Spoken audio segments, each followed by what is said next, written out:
Well, hello everybody. My name is Waffle, and welcome back to another one of my live streams.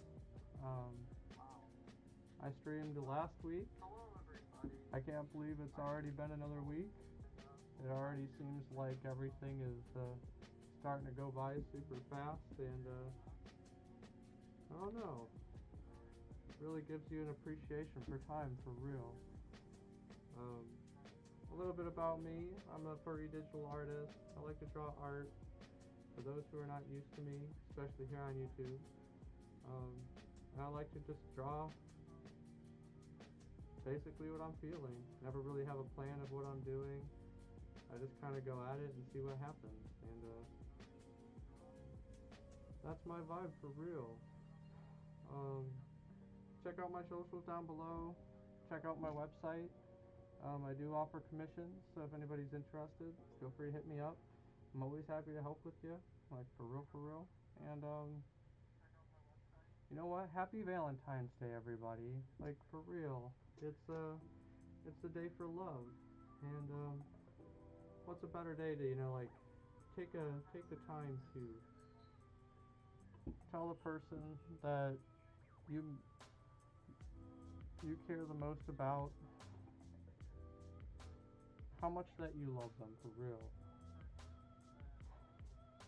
It's like one of the things that I feel a lot of people in this world take for granted is the time that they get with loved ones, and I think that's something that should be greatly appreciated. So if you haven't yet, make sure you hit somebody up. Go reach out to somebody you really love, you really care about, and let them know just how much you really care about them. Tell them that you love them. It could make the difference, for real. I also did just recently drop a video today. Feel free to go check that out. That's up on my channel. It's a Happy Valentine's Day by this wonderful doggo named Waffle. Just some words of encouragement for those who, need to hear it, I suppose. Otherwise, without further ado, let's go ahead and get started here. I have no plan for what I'm gonna draw. I got a basic idea. Wonderful inspiration given to me by my sister's husband, which I guess we'll see what goes. We'll see how this goes, for real.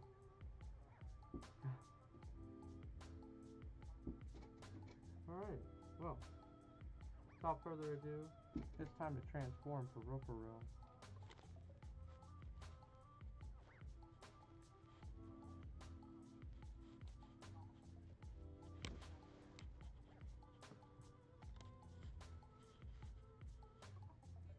Booyah, for real.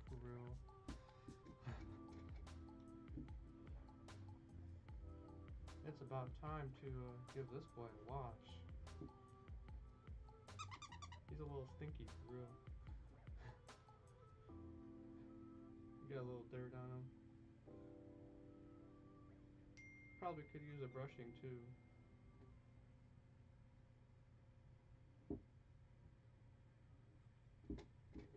Alright, well, let's get going.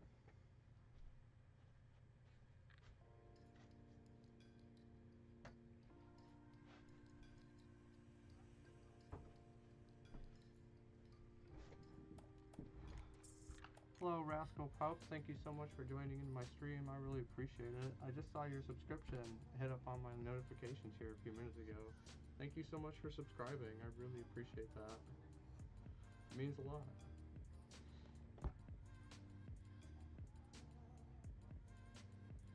And I'm really happy that I could inspire, for real. It's a hard time for a lot of people. I'm going through a lot myself, and sometimes really just gotta try to find the sweet life.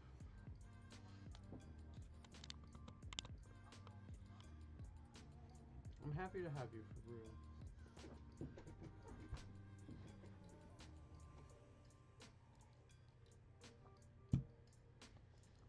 Alright.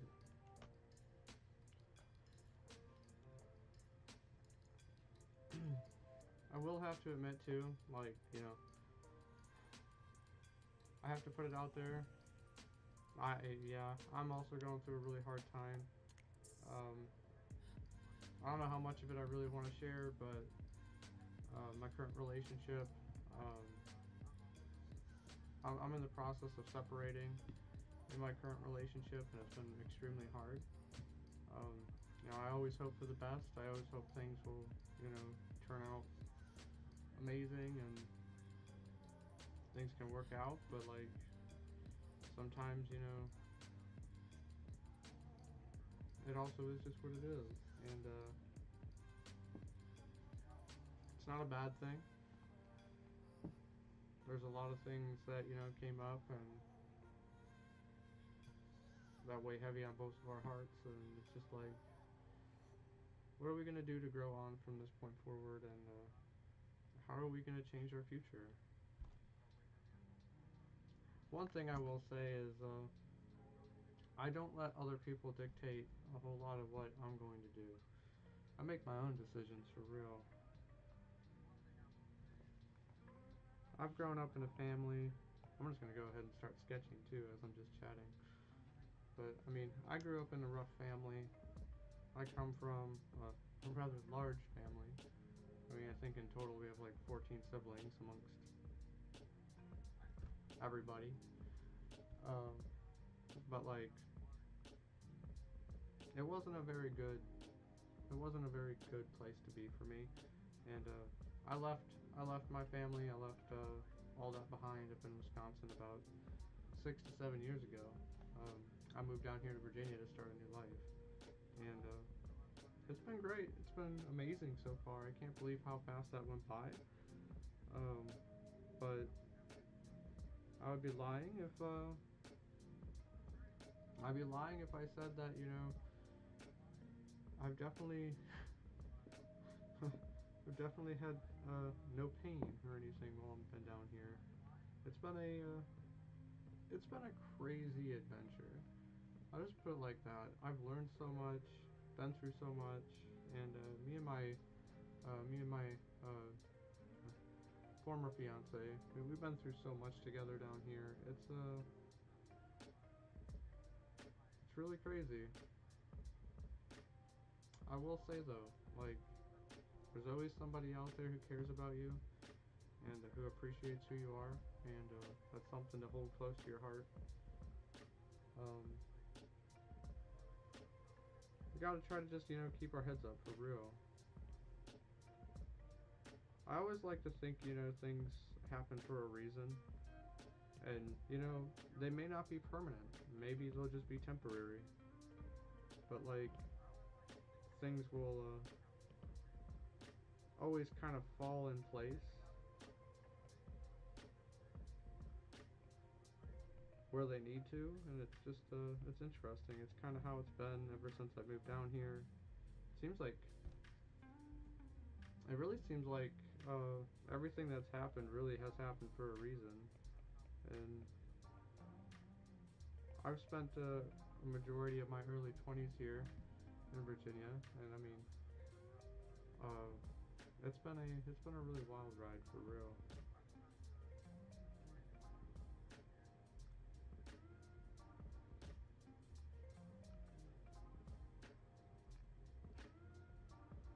Oh, I see. Rascal Pup, you sound like you're a firefighter or volunteer firefighter. I mean, if that's the case for real, really appreciate your service. I always have a great respect for first responders. They deal with a lot. It's a hard job that a lot of people don't really know how to do.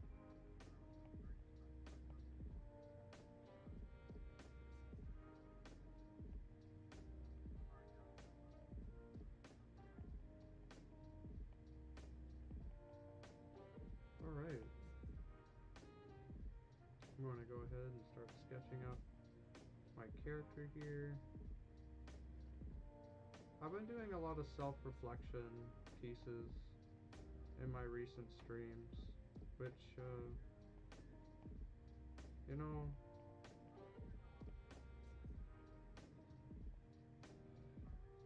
it's been fun.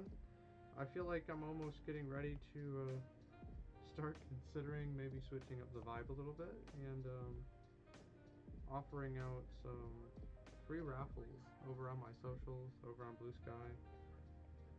Give other people the opportunity to step on in and get some free art, because I don't want to always just keep drawing myself. I like to mix things up. I like to try new things, and I also like to give back to the community. I feel like a raffle would be a great way to do that.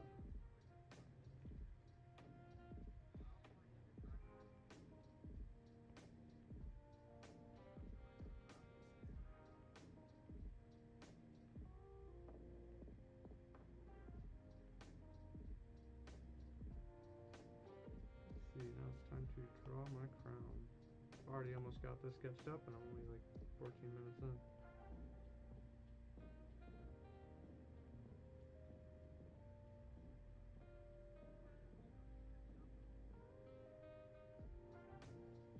Wow, that's really cool. Big shout out to Rascal Pup in the chat for being first responder. That's like really amazing.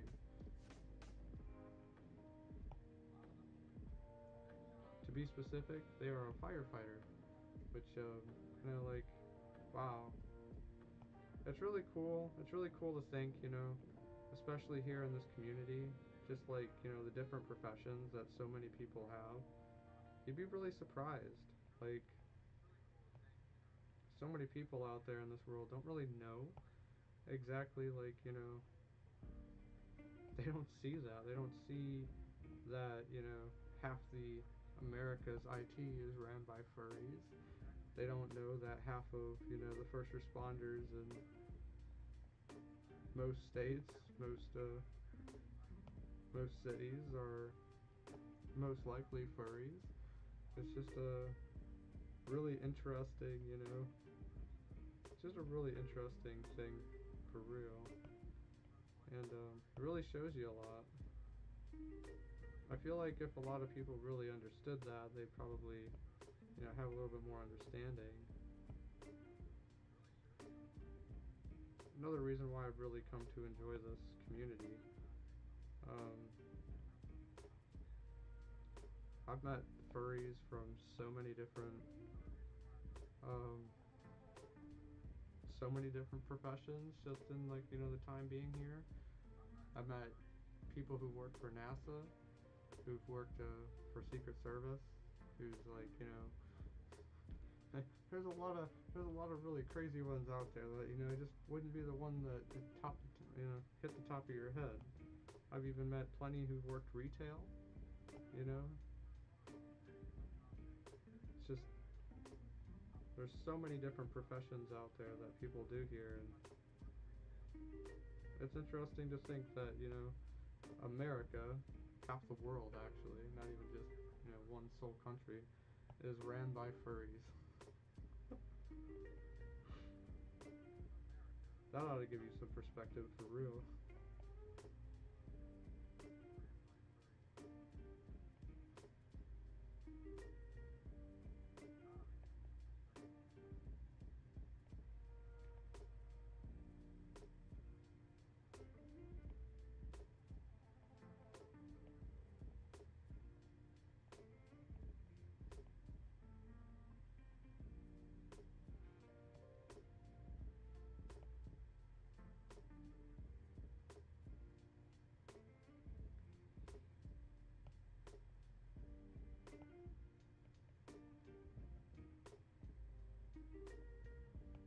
There we go.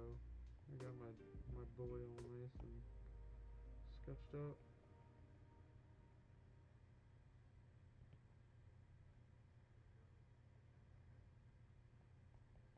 I feel like this piece a lot of people are going to be able to relate to.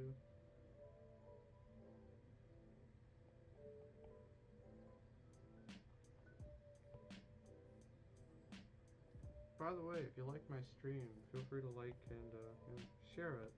I really appreciate the shout out. I also really appreciate the likes, help support my channel. I hope to just, slowly grow this over time, for real. Share the good vibes. Would like to try to make it to some more conventions at some point. I have no idea, as of this point, how conventions are going to be looking like for me this year. So that's a big hit or miss. But I guess we'll see what happens. Maybe an opportunity will come up for me, and I'll be able to go. Been going to a lot of conventions the last few years, so this might be the year where I need to just, sit down and kind of recover, especially from just the recent events transpiring.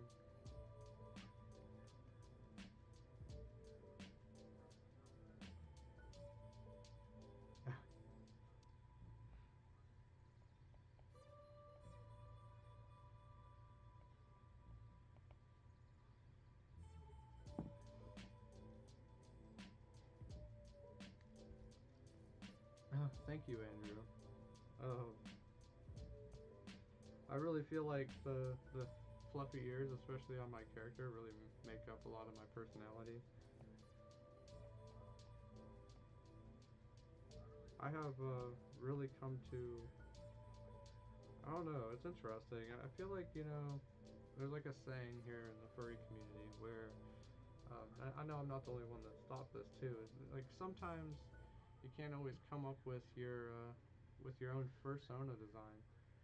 Sometimes you don't find it; it actually finds you. And Waffles was a pre-made at A&E. Um, I named the character.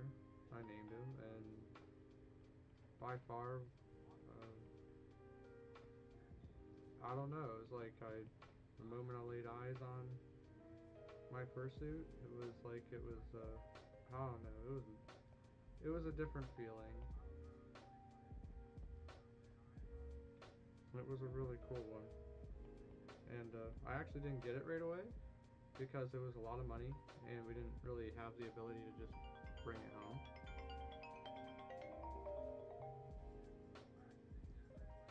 Why, hello. Got you on both meetings. Sweet, thank you. Um, yeah. So I guess yeah, as I was saying, Waffles didn't come home with me during Amy. They actually since I didn't have the opportunity to bring them home, and I didn't really have the funds on hand to just purchase them there on site, I had to wait. I was like, all right, well, I guess we'll see. The fursuit maker did say like, hey, if it doesn't sell here, I'm gonna have it up on my website. Just check back a little bit later. I almost thought for sure that this fursuit was gonna sell. I was like, there's no way. Like this character it's perfect. Looks great. She did a great job on it. I was like, I was pretty sure that I was like, okay, maybe not. And a few months after A&E, I checked back up on the website, and I was really surprised because there he was, right there, front page. It's like, hello, I'm still for sale, and I was so happy. I was like, wow. Like I don't know how that happened, but especially amongst the thousands of people that saw the fursuit, but part of me is like, I don't know, maybe it was meant to be. And I went ahead, I purchased Waffles, and I got shipped to me about 2 weeks later. It was so cool.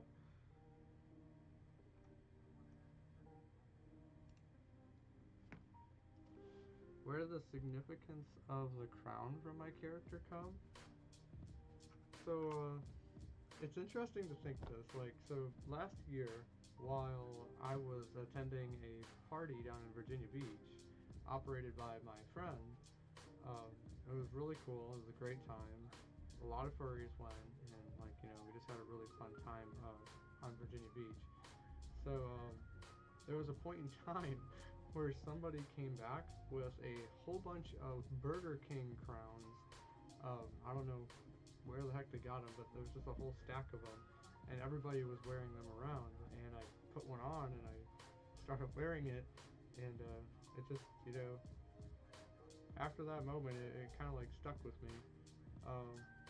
I remember too specifically, like there was a group of, I think, not really sure who they were. I think they were Jehovah's Witnesses or something.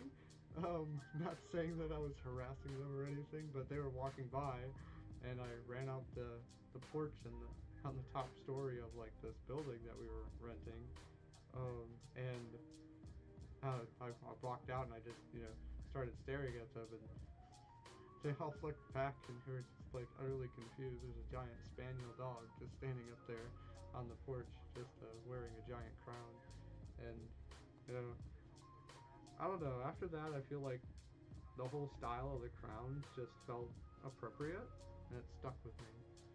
So ever since then, I went and got a better crown, because the paper ones, they don't last very long.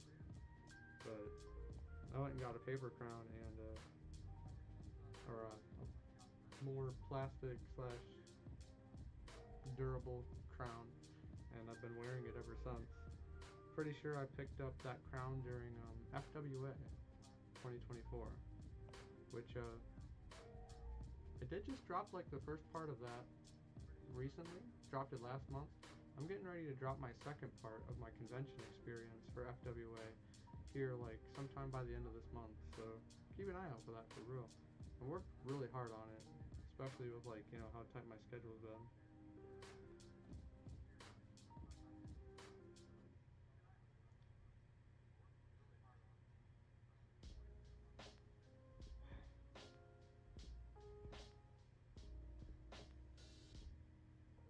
Alright.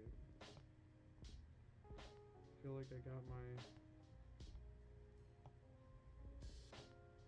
character nice and sketched up. I think I'm gonna leave them kind of just like that on the side. And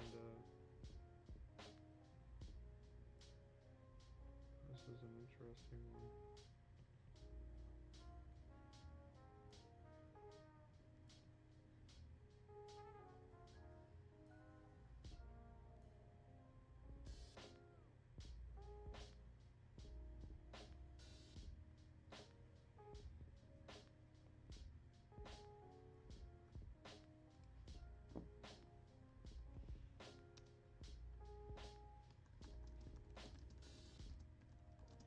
It's really cool too, because I was looking at crowns while I was going to Comic-Con the other week.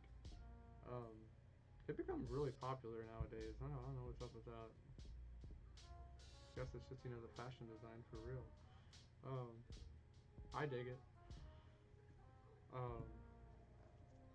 While I was going to Comic-Con, there was a whole bunch of crowns, like just as props. Like they were nice metal, like actual, like obviously just homemade crowns by craftsmen and everything all around the convention, and it was so cool. I was very tempted to buy an actual crown, but I'm pretty satisfied with that one. That one is, wouldn't be hard to replace, and it fits, works well. I mean, if it's not broken, I guess why fix it?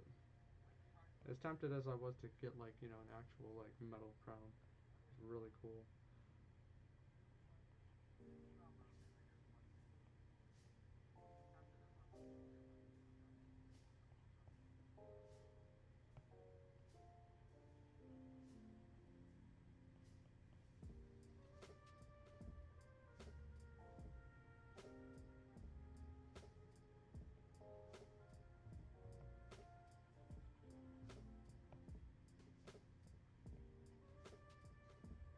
This would be really interesting.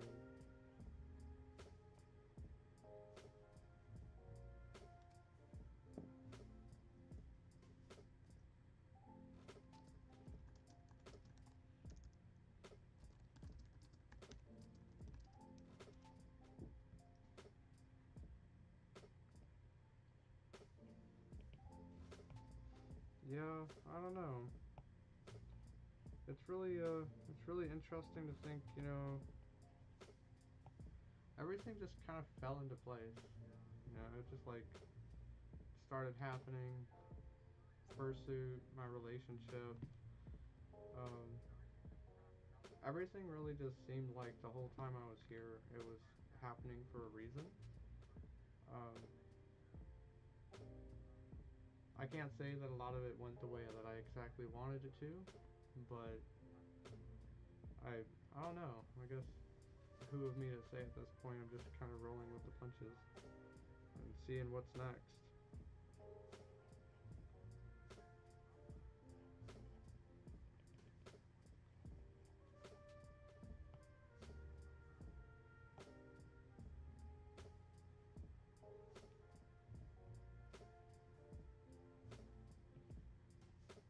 My sister's fiance was or husband was very nice enough to actually accompany me on a phone call during the stream, uh,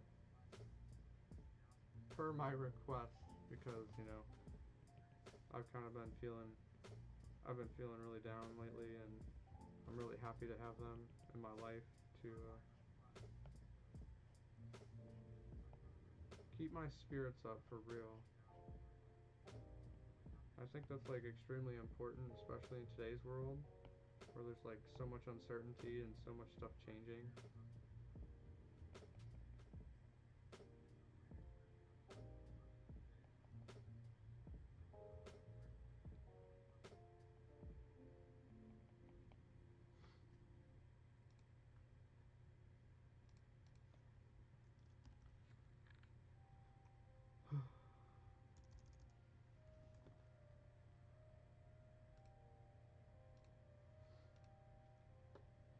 I don't know.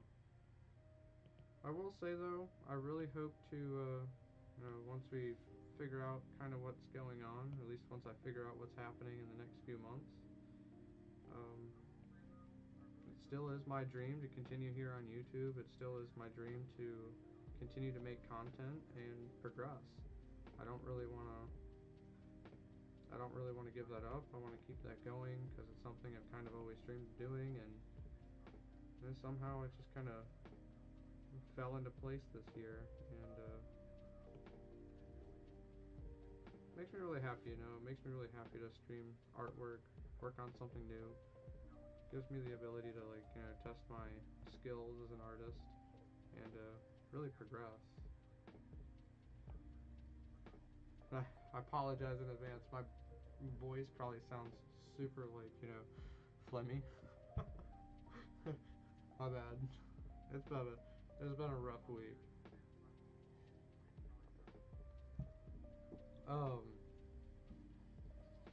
Wonder how many people who are here experienced the wonderful pop-up snowstorm that happened here on the East Coast.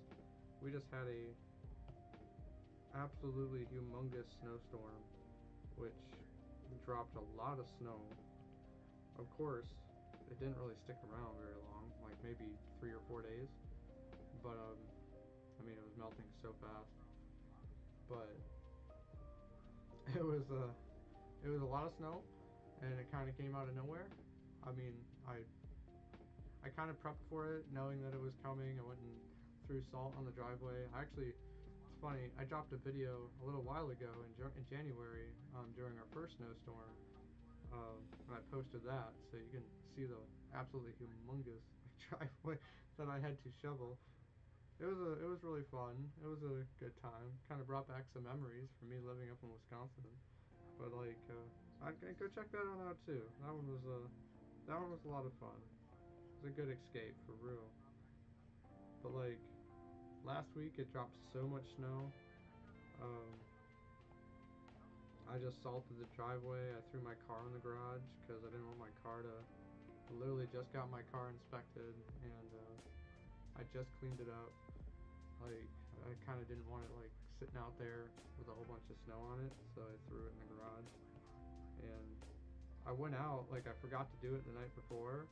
I thought maybe I'd have a little bit of time in the morning when I got up. I looked out my window and I thought there was a whole bunch of fog, because it was kind of hazy.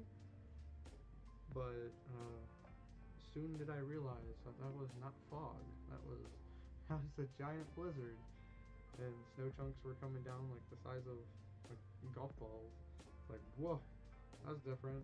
Don't really see that a whole lot here in Virginia.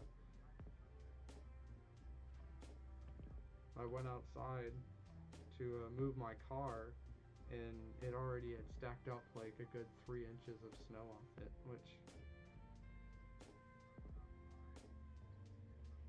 you just don't see that here very often. So that was really cool. It was cool. It was kind of like, you know, I had to start my car and get it moved. I'm in like a really funny area where I live right now, where kind of tight. It's like there's one way in to get to this house and there's one way out. So like the road that comes in is just nothing but dirt, and it's downhill. So I have to go like uphill in order to get out, and it's kind of a steep incline. So the moment snow hits, at least for my car, I'm stuck. I ain't going nowhere. And somebody recently tore up this road back here. Like they must have gotten stuck, and they tried to get out of it, and by trying to get out of it, they absolutely destroyed it. Like, it was nothing but mud and just tire tracks all the way down, and quite frankly, like, they left like 4 inches of mud. So I almost thought I wasn't going to be able to leave still after all the snow melted. And thankfully there was like a little patch of dry dirt on the side of the road that I was able to like scoot across and get up the hill. But like the rest of the road was just completely destroyed. So I don't know who did that, but not cool for real. I'm sure it wasn't, you know, I'm sure it was an accident. But that could have, if I would have gotten stuck in that, could have been a disaster for real. What an interesting thing for real though. I don't know. This year too, like last year we got some snow in January. It was like a light snowstorm. It was about the only snow we got all year. But this year we got a lot. Like that's almost unheard of here in Virginia, at least for this area. You don't really see a whole lot of snow like that. So times are changing, I say. I wish I was a little bit taller. I wish I was taller. I wish I had the boils with six-pack abs this week had a laugh who would take the time to call me. I wish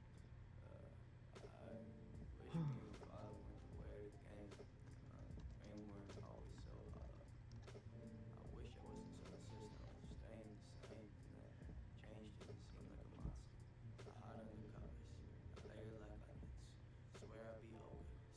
I don't know, I guess I should comment a little bit more on it too. The road getting in here is literally all dirt. It used to be gravel. Like,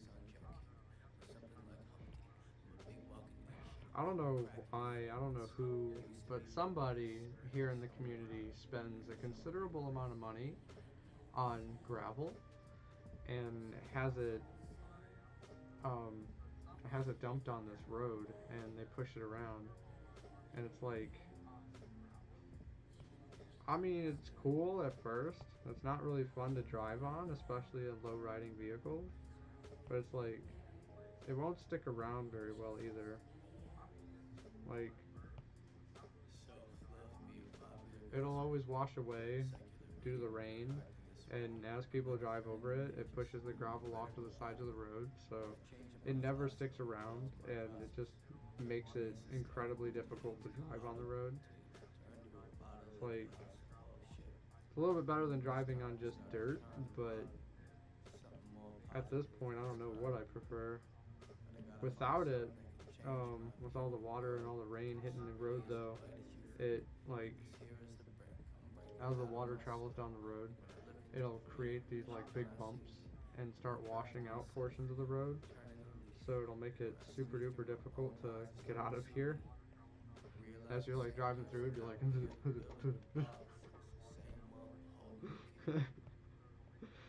Oh. So it's like a roller coaster ride sometimes. You don't really know. You don't know where the next bump's gonna be. It's kind of like a surprise.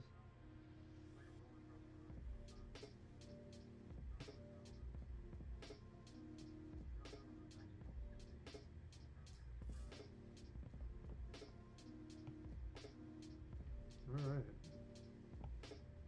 I have no idea how late I'll be running this stream tonight. I guess I'll go as long as this art piece takes me. I suppose I could probably, while I'm getting ahead of myself here, I might as well record a time lapse.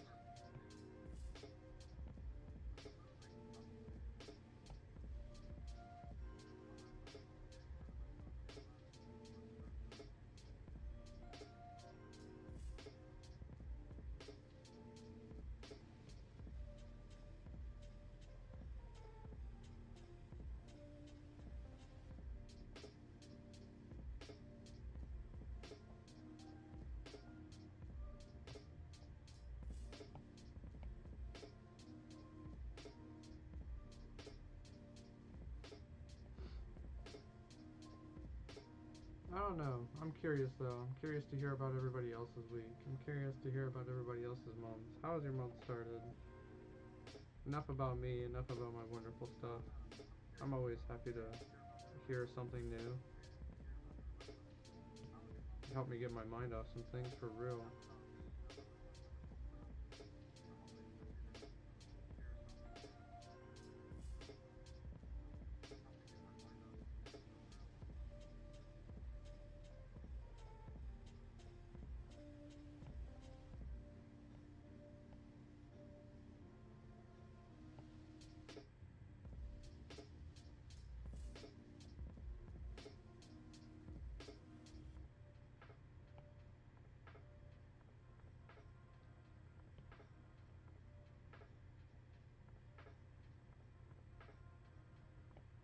Oh, I really appreciate the shout out, Rascal. Like, thank you so much. I'm always happy to have some new company, and like, you know, for real. Trying to just spread the good vibes.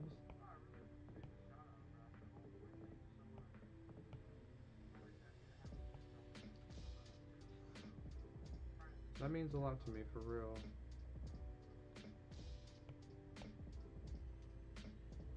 I am like, you know, slowly trying to create more and more content for this and feel out like, you know, where I want to go with YouTube. I really wanted to do some cooking videos this year, but I don't know, with everything changing up, I'm not sure where I may find the time to actually do that. But I guess we'll see what happens.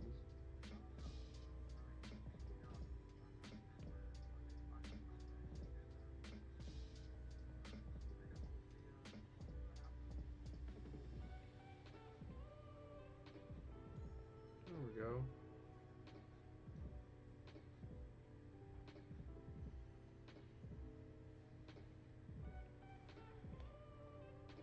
I mean, you know, I guess that's is what it is. Obviously, you know, we always try to keep the vibes here chill, but like that's I'll never ask nor I'll never, you know, keep people from sharing stuff. If you feel like sharing it, that's totally up to you. I know it's a difficult time. I know it's rough. I mean, I feel like there's a lot we could relate on, but this is public, so it's like definitely based on how you feel.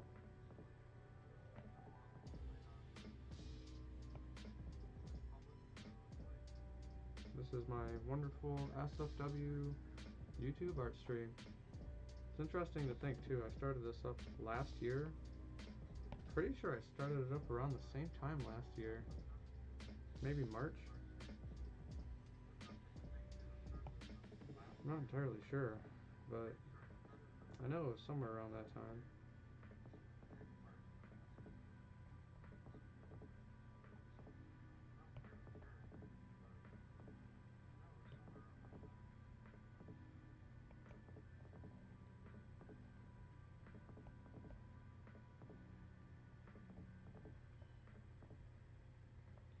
Alright, this is really cool.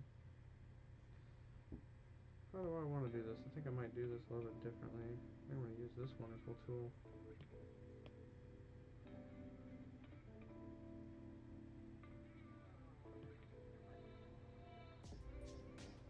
I always try to, like, you know, I always try to vibe. I go based off, like, you know, the sweet life. Because, I mean, I don't know, I guess everybody knows as much as me, as much as the next person. Sometimes the sweet life just, you know, isn't always so sweet. But it depends on how you want to be. Just because the sweet life isn't so sweet doesn't mean you don't have to be.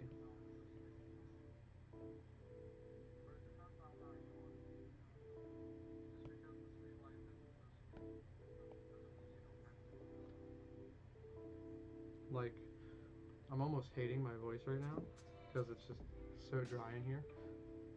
Oh, I guess I was gonna share that too. Um, so yeah, speaking of snowstorms too, as I was talking about earlier, it knocked my power out last weekend. It knocked it out like 3 times. The first time it knocked it out for most of the night, and we think it like fried one of the circuit boards or the compressor outside on my air unit. So I haven't really had heat for the last week. The only thing I've got was this heater in the back running, and then one in the other room. Thankfully, you know, it's not like too crazy cold. It's been manageable. Like, you know, a couple extra blankets here and there. But like, it's kind of funny. I don't know. It's interesting. I mean, everything just seems to be like, yeah. It's like, what's next, you know? But just rolling with it. That's all we can do.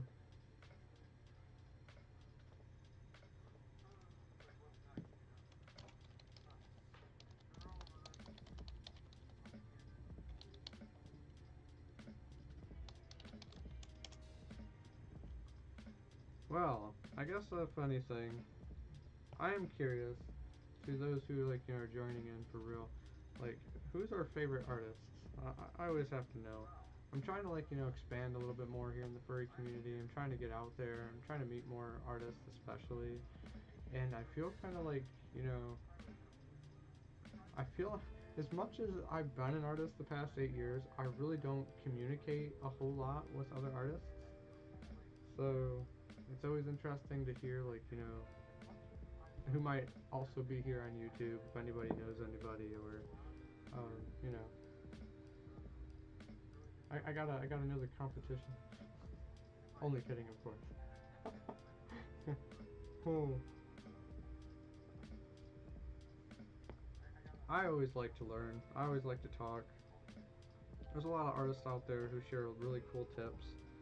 I learned quite a few, especially here on stream, from a few people, and then even just here on YouTube, watching some videos, which is kind of how I've actually like learned how to do everything here. Everything I've learned with my software, I'm completely self-taught. So personally, I can't say I would have gotten this far had it not been for the wonderful people who create YouTube tutorials um, and share their skills. It definitely makes my life a little bit easier, and it's helped me out a lot in the long run. Although there's been, like, you know, a couple of head scratchers out there that I've had to work through, but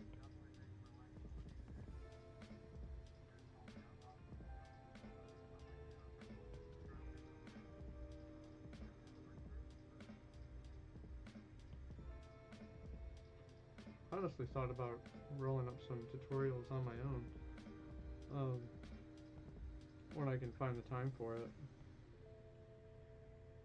I think it'd be kind of cool, because I know I can find some of the stuff to be particularly easy now. And there's, like, plenty of things that I feel like I would have loved to know that I couldn't really find through other creators here on YouTube. So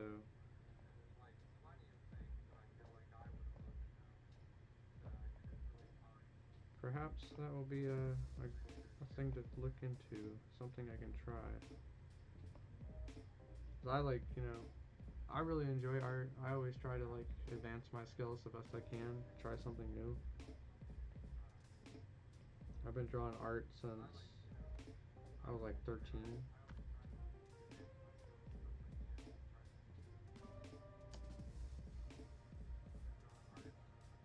So it's always fun for real.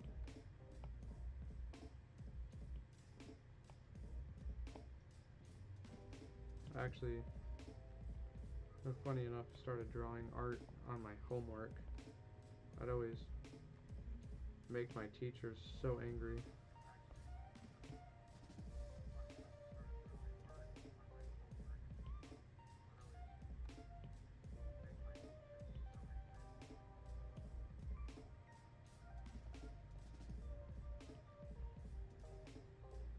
I know there was like one teacher, he came in the room one day. I mean, I was doing really good in the class. I don't know why he was so upset, but he thought I was, working super hard on my homework, and so I was like face deep into it, but I was actually drawing the picture. I was re-illustrating the picture inside the math book onto my homework, and he just got so mad.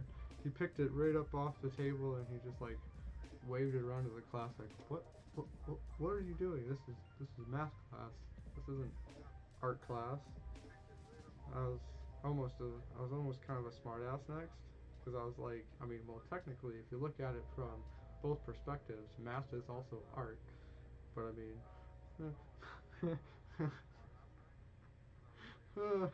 it was funny.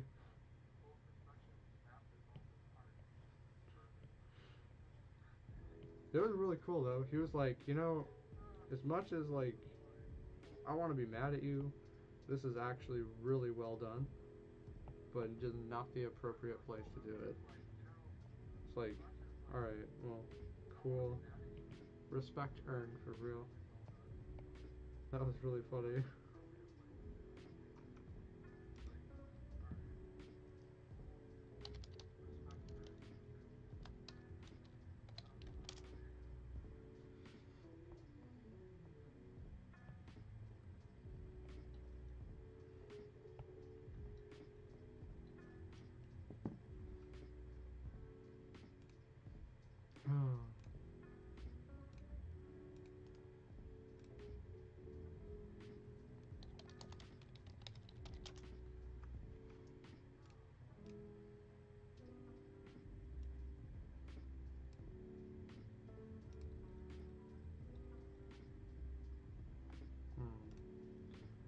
I will say this year has opened up the door for so many questions. It's just frightening.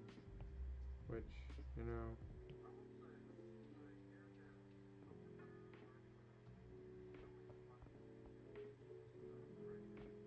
I'm not really sure exactly what the future looks like for real. At least as far as what I'm going to be doing here.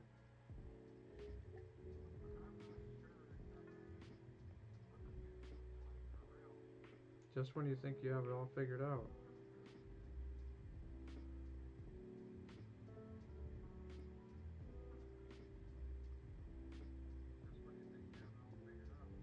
I may actually have to take a break here from YouTube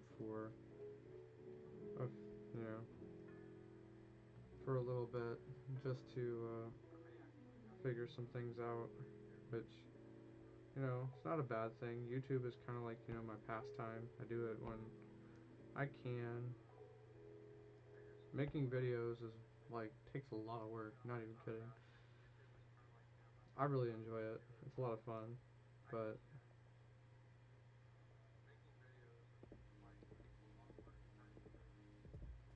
that comes second. Life comes first, for real. I wish, part of me last year would have chose life before I chose a couple videos, but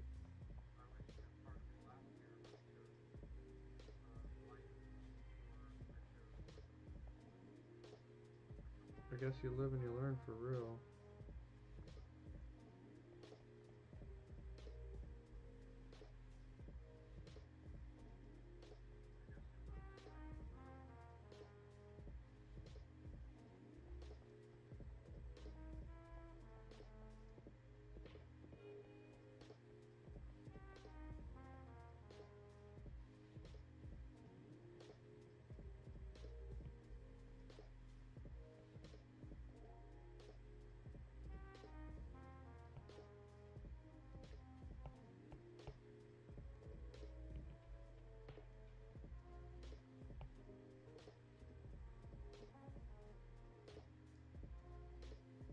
I am curious too, like what kind of big conventions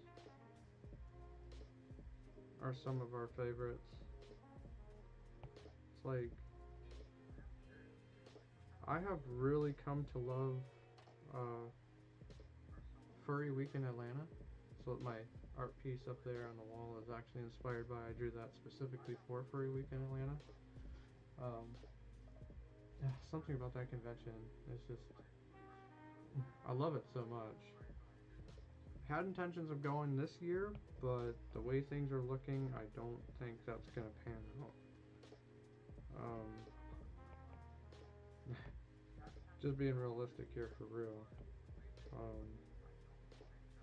I got bigger fish to fry.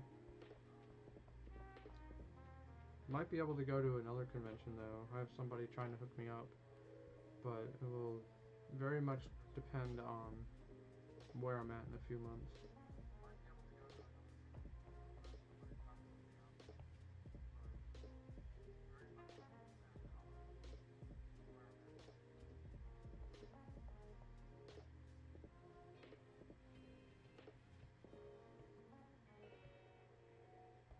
This is really cool already. Alright, let's see. I'm going to select that.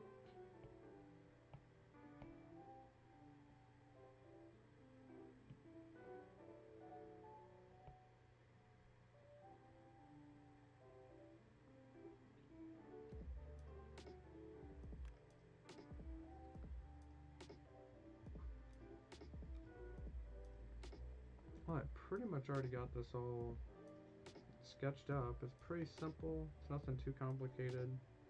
At least, you know, compared to some of my other pieces. But let's see what we can add to it for real. I'm gonna go ahead and start coloring it in.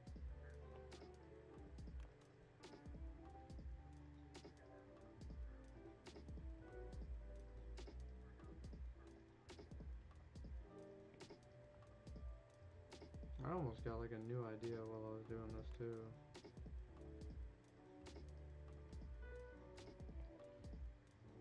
I might just do something a little bit different with this tunnel.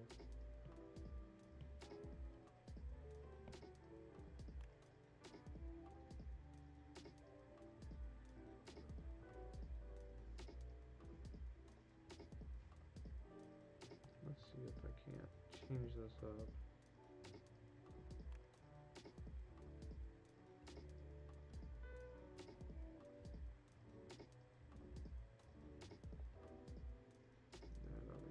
Something.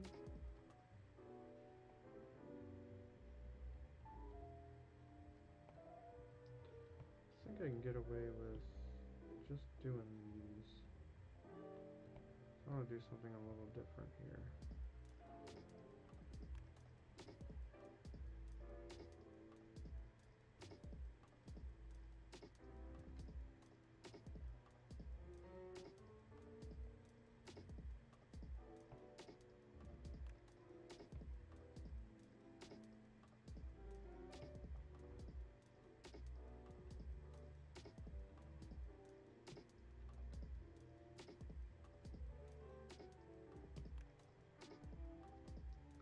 Yeah, I like that idea. Alright, here we go.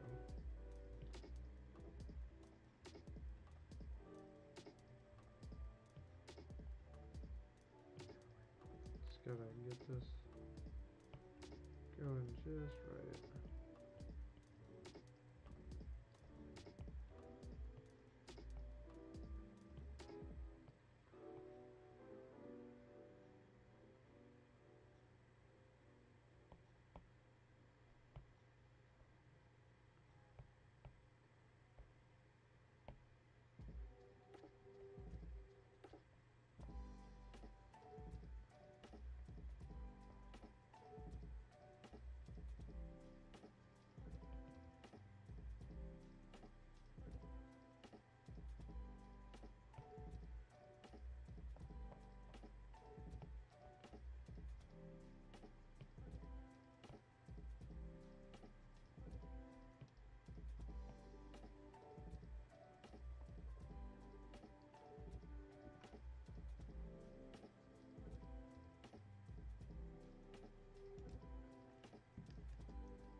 Yeah, I gotta say, I don't know what it is. Like, I don't know. I mean, I should just put it straight out there. Like, I almost feel like there's like a mist in the air or something. I have seen and experienced, like, but I've been like seeing so many relationships failing this past year. It's just crazy. I don't know what's going on with that. It seems like everybody around me is just in the same boat. It's like, did they put something in the water? Is everybody just hating each other all of a sudden? Like, what's going on? Like, it's, not even trying to be, obviously we can find the comedy and everything, but it's just like, what on earth? What on earth is going on for real?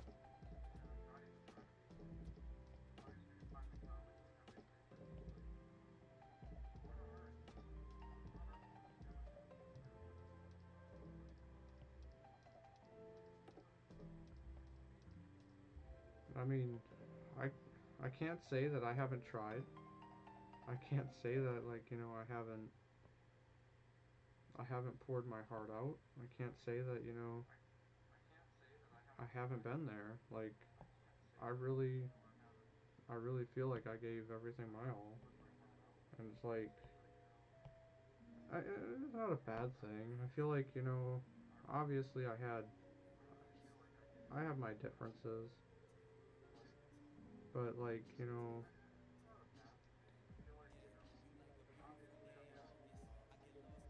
it doesn't make it hurt any less. It doesn't make it, feel better. But it's just, to me, it just seems so, I don't know, it's so interesting that so many relationships just are not, they're not panning through this year. And that's just been the biggest question mark on my head lately. And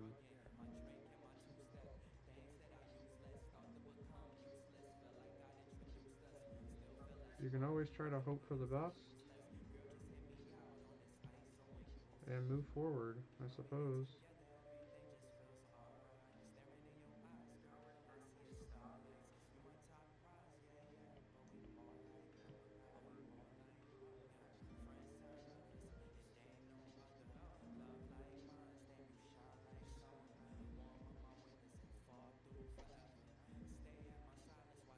And this is pretty much what I'm gonna be like.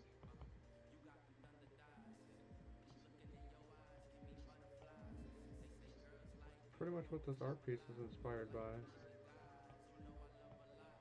Kind of just drawing as I'm going here.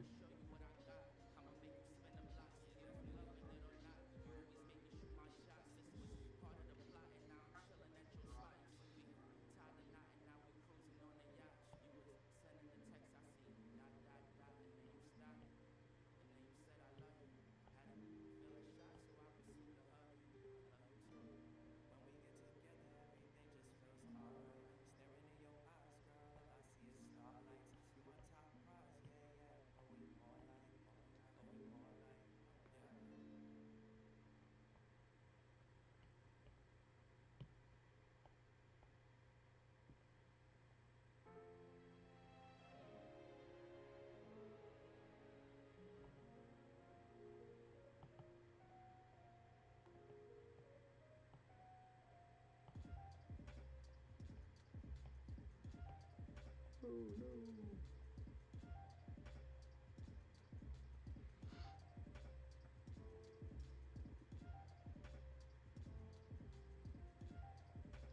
Yeah, I don't know. I gotta say, this year, coming into this year, like, this has been this has been a rough year. I gotta say, not one of my most favorites, but again, just trying to make the best of it.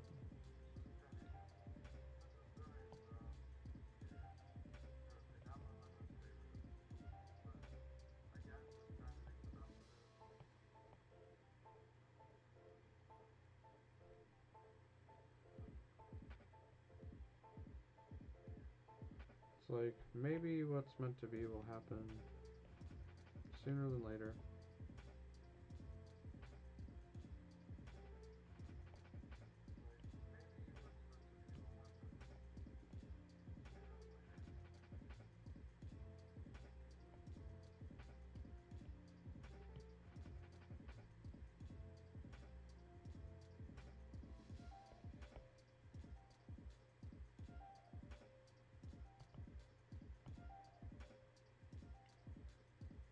I always kind of had like a dream too, like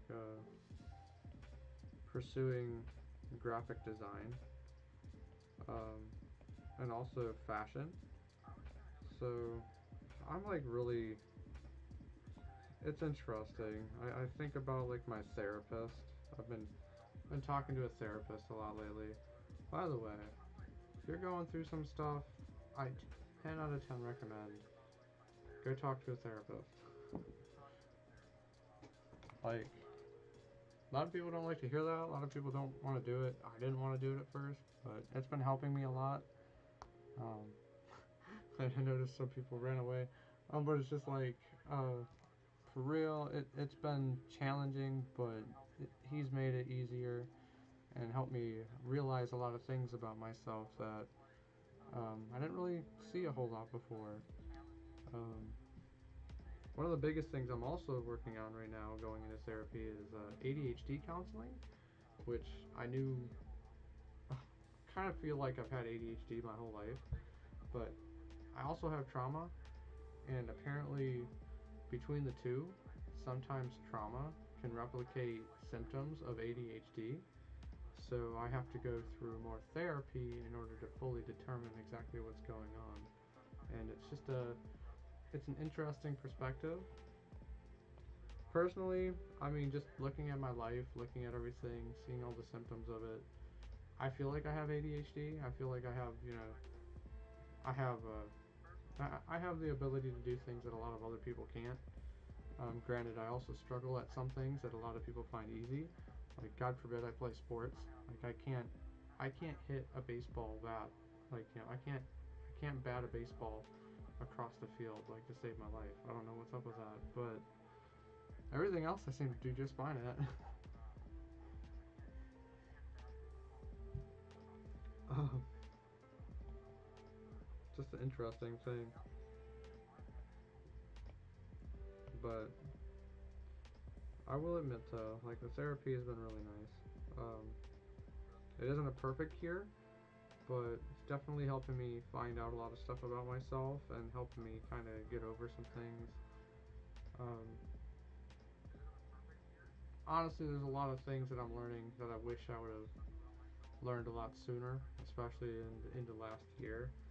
I wish I wish I would have started going a lot sooner, um, because it helped me figure out a lot of things, and it's possible that it could have helped my situation significantly. It's also possible that it may not have helped at all, but only in terms of the situation.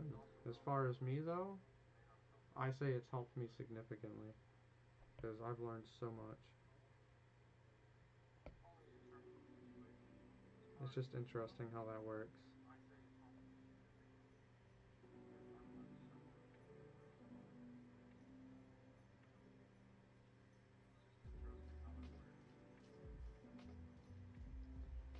Oh, silly me. I don't know why I'm doing that.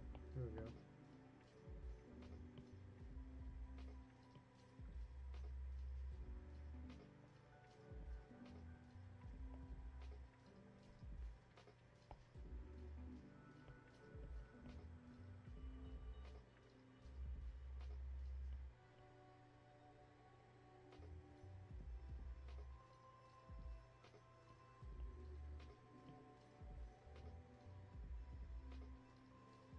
Perfect.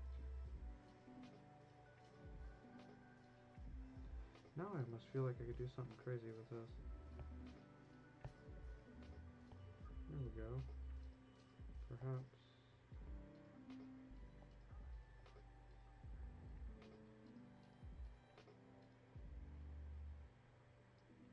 Sweet.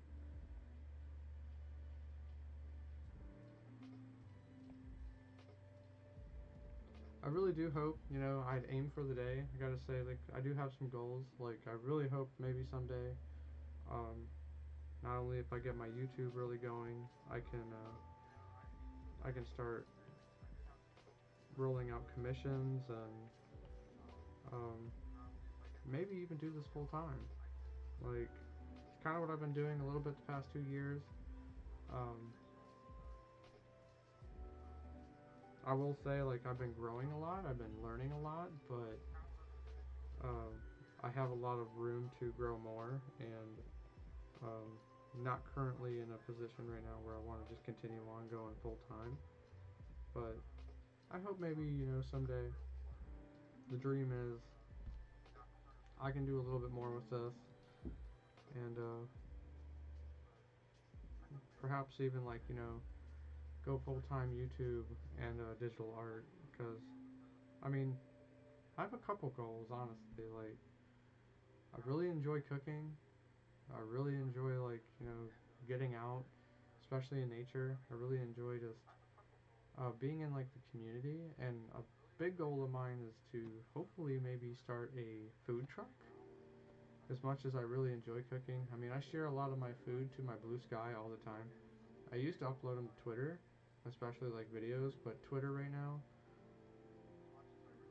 wow, like, ugh, don't even get me started on that one. But like, I upload it all the time to Blue Sky. I even upload them sometimes to my Lemonade and TikTok. Before that all started getting a little funky. Um, but by all means, check me out on my Blue Sky and also on my TikTok. Those socials are down below. Give me a follow. I like to make food, but the biggest goals is, like, I really hope to maybe someday start a food truck and kind of travel. Go around the country, serve some good food, hit up some conventions. I think that would be really cool.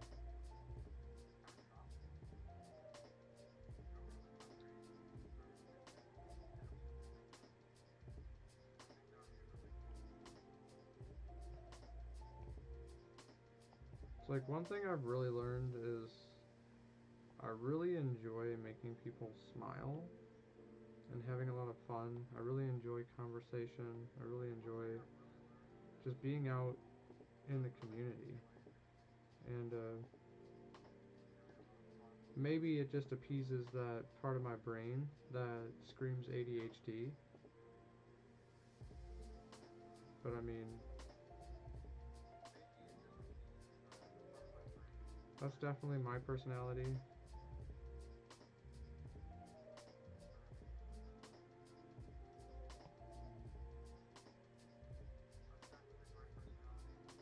I really like the way this tunnel looks. I think that looks a lot better.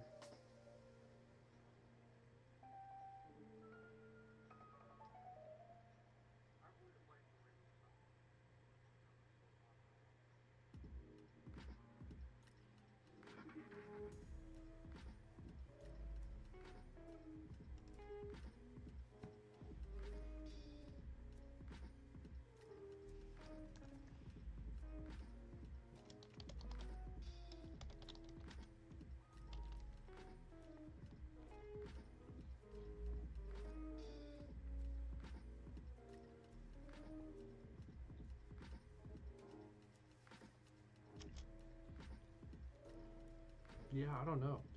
Like, I don't know, it's interesting to think about it too. Like going back to the breakups. Like, I know there's a couple like YouTubers that I watch. They broke up recently, and oh man, it's just I don't know. I wonder if maybe social media doesn't have some sort of an influence on this. I mean, not to like start up conspiracies or anything, but it just really seems odd to me that just so much of this is like, you know, I know there's a lot of stress in the world too, especially like finances and everything. Like, finances have been everybody's problem for the past few years, so it's definitely understandable. Um, But like, you know, at the end of the day, it's like, I just wonder, you know, you come home, obviously I don't know, you want to have some sort of support, you want to have someone that you care about there ready to see you and enjoy your company.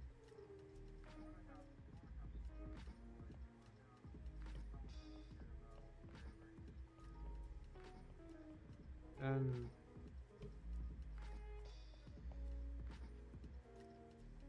you know, sometimes I guess if you're not really feeling like you're getting that support back, it makes it really difficult. One of the biggest things I know, especially, is, I mean, I feel like I'm almost guilty of it, is a lot of relationships start so young, and not a whole lot of people really know what's going on. And you find out later down the road that maybe it just wasn't. It was good at first, but was it really meant to be? That's the big question mark.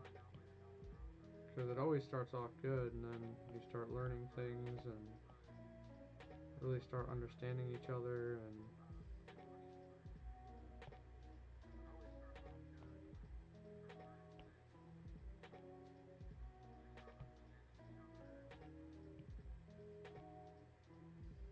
but yeah, like, I don't know. That's another reason why I made that video earlier too. It's just like, for real, everybody, we gotta step back. We gotta like take the time to appreciate each other and, you know, put down things. Like, I'm guilty of it. Like, put down the phone for real. Put down the phone. Put down social media. Go outside and go for a walk. Go out and appreciate the nature. Get away from all the stress of the world, especially like politics nowadays. I don't even pay attention to politics anymore. Some people might hate me for that, but they stress me out. Like, I can't do it. I just can't do it.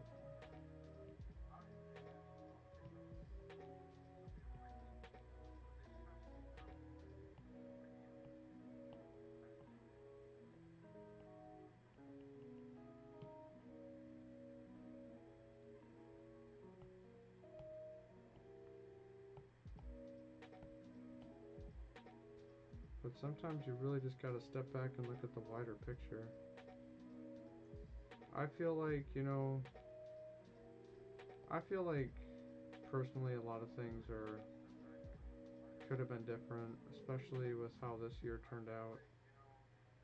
I could have made a big difference in it, and I'm like, I'll stand up and say like I made a lot of mistakes last year that I just shouldn't have made.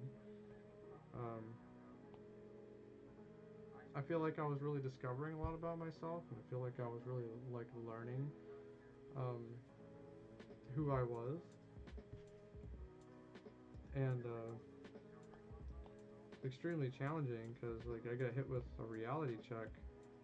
I mean, I've been hit with reality checks all my life, but I got hit with a big one a few years ago, and it made me really question a lot of things.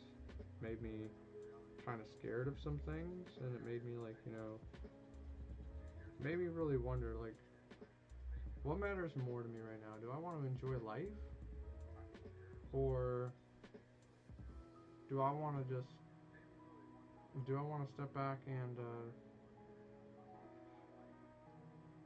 just work my tail off, you know, not really enjoy anything? It's like my whole life has been work. I've I've bounced from job to job. Like, I've gotten down here, and the last job I had was like not particularly favorited. And also it was just like it was extremely challenging, and it was good work. I enjoyed it, um, but it was just also very stressful. And you know, jobs, no matter what you do, are always going to be there. Opportunities will always arise, and it's like, you know, what mattered more to me at that time, especially, was like I personally, I felt like my relationship mattered more. I felt like everything about what was going on mattered more to me, and I stepped away. I was like, I can't do this and, you know, be and go through my stuff. I feel like had I stayed, you know, maybe seen got the help that I needed, um, maybe I'd have been able to figure some things out. But I also can't say that if I would have stayed that I would have been able to figure it out, because there was a lot of things getting in the way, and working like 16, 17-hour shifts makes things really difficult sometimes. So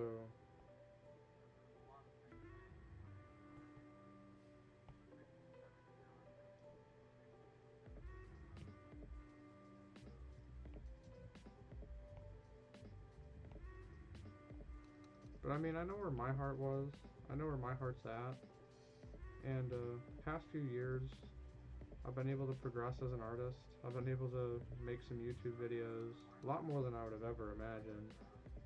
It's crazy how fast that time goes by too. Like,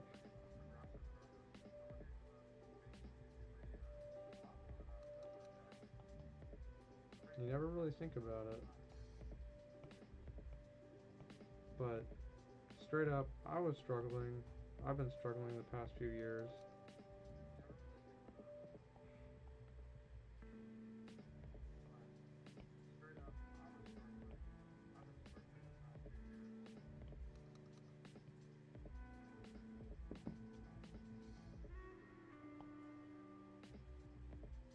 I will say though, like, I have learned so much about myself that it is just crazy. Especially just taking some time away and just being out in nature and just really realizing what's going on around me. Through the help of peers, through the help of just, you know, counseling. Like, obviously, I've only just started going to counseling recently, but just through the help of peers and understanding, stepping out into the real world, traveling a little bit, I've been able to realize so much. And there's really more than what meets the eye, for real. Like, there's a whole world out there to go explore. There's a whole paradox of things. You know, the only difference, I guess, between, you know, making that happen is maybe a little bit of money for traveling, or maybe the means to get there. But depending on how much work you're willing to put into it, you can make it happen. I had my heart set for Virginia about 6 years ago, and I made it happen. And man, it's weird to think 6 years is a long time, but it doesn't really feel like a long time, if that makes sense.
Alright, this is turning out really interesting. I can hear my tippity taps on the computer. I didn't think my typing was that loud. That's funny. I don't know.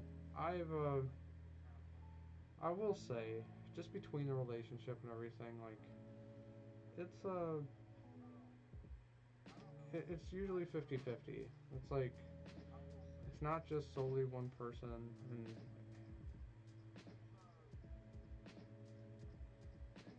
as much as I really want to change some things that I've done, I can't.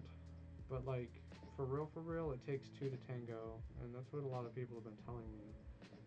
And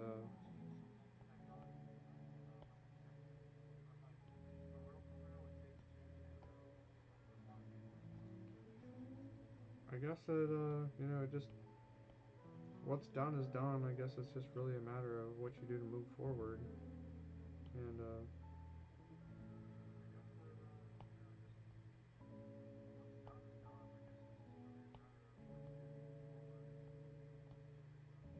and I don't know. Like I was saying beforehand too, everything in my life has always kind of just, even leading up to this point, always seems like it just kind of happened for a reason. And although I can't say that I foresaw a lot of things coming, um, doesn't mean that like things can't change in the future. I know that. Maybe some time away can make things different. Because I know, like, I come from an extremely difficult path. Like, my family's not healthy. I come from a family of drug addiction, abuse, narcissistic abuse, physical and emotional. It just kind of, the list kind of doesn't stop. And it's a big reason why I chose to move down here to Virginia to better myself. It was kind of like my only option. Staying up there in Wisconsin really didn't suit me very well. There really wasn't many opportunities. Prices were going up. Right now, even talking to my sister nowadays, like, the price of milk up there is like $6. It's like, whoa. Like, how do you even afford to eat anymore? I kind of want to do something crazy with this road. I always like to introduce different colors. But I feel like that looks really cool.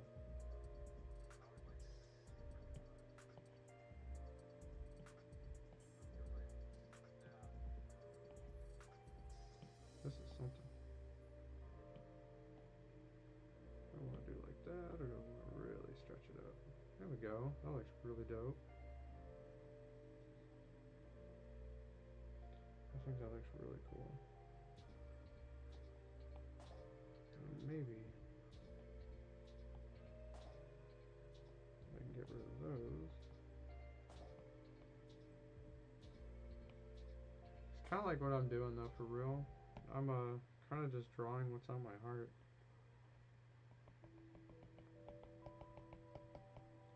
Everything just kind of feels like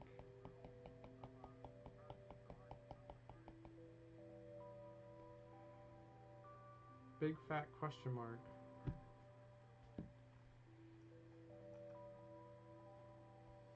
A question mark that I really feel like doesn't have to be there, but it's there.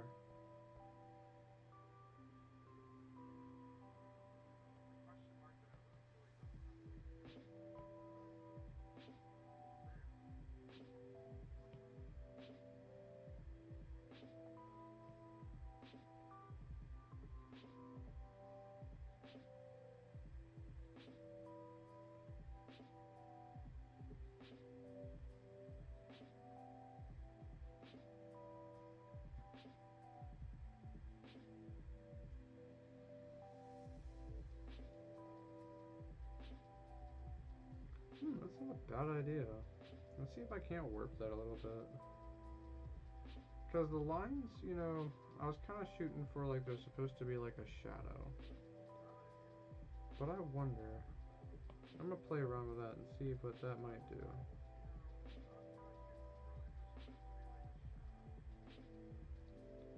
Let's distort it, shall we? Whoops. Damn it. There we go.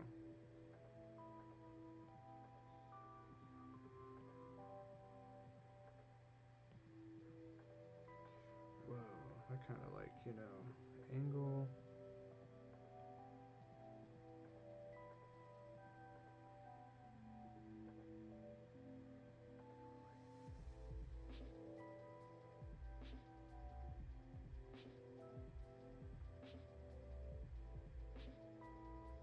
That actually kind of looks really cool.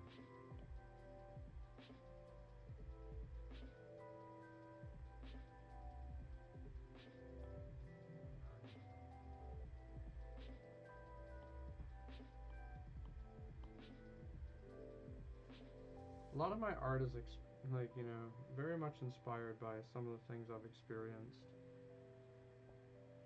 Oops, I didn't mean to do that. And as I've come to be here,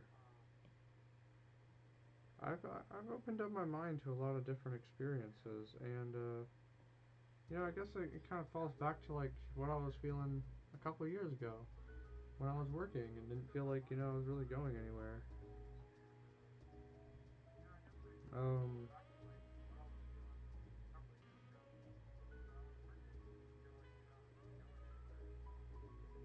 kind of felt like everything was just on repeat. Didn't really have a purpose or anything, and hadn't really experienced it. And ever since I even moved here, everything's just been work and work and work and work, and never really stepped out to live a little bit. And now that I've done that, I feel like, you know, I feel like I've learned a lot. I feel like I have a lot to give. Um,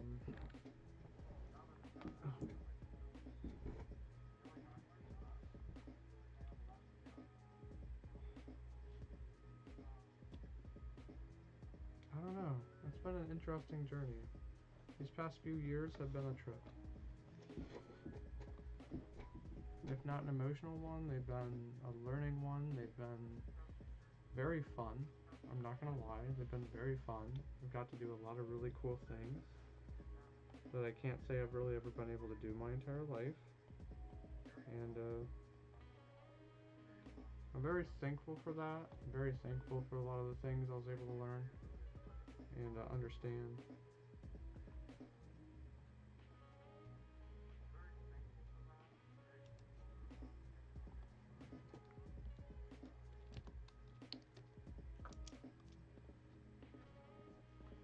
And you know, I don't know. I keep on thinking back to like my last art piece that I drew in my other stream last Friday. Just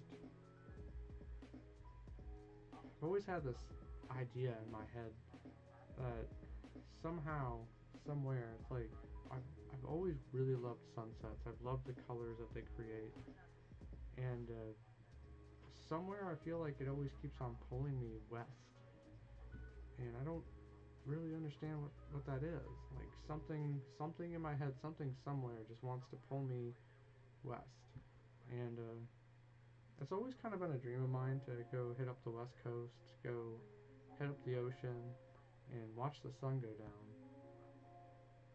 Um, I always thought that'd be so cool. Never been in California. I've never been over there. I know, like, you know, the current state of things over there aren't necessarily so great, but um, I still feel like it'd be really cool.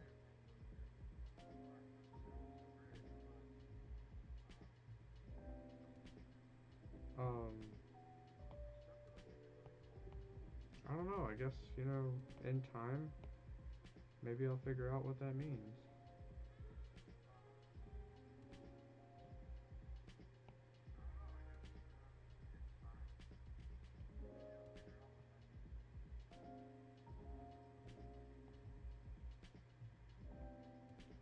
Ooh, here we go.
New Jersey, huh? I know a couple people up in New Jersey. I actually had a couple friends move down from New Jersey. Um,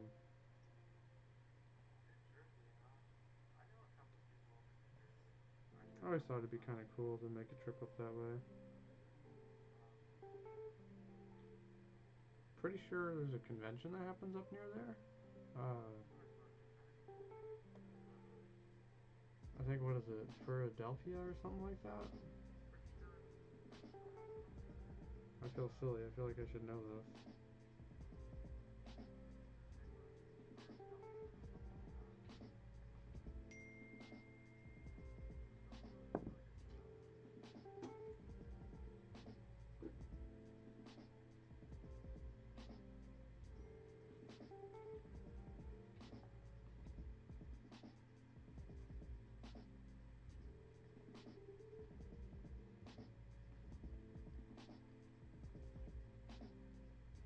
It really is, if anything. I want to say when I first got down here, I was almost like cheated a little bit because COVID had just hit and my freedom literally was limited to nothing. Like nobody could go anywhere, nobody could do anything. Made things really difficult for a few years. It was really interesting walking in the stores like one day. I mean, granted, I always buy things in bulk, so I had all the supplies I needed. But it was really interesting walking in the stores one week, and then a week later, I walked through and there was no toilet paper, no paper towels, no nothing. All the alcohol was gone. It was just like, whoa, it was so crazy. But like, I feel like that definitely played a big role in a lot of things as well, because couldn't really travel, couldn't really do anything. I couldn't be free. Like everybody was locked down. I know a lot of people were going through a hard time. Um, that could have maybe made a little bit of a difference. I think um, had COVID not hit around the time.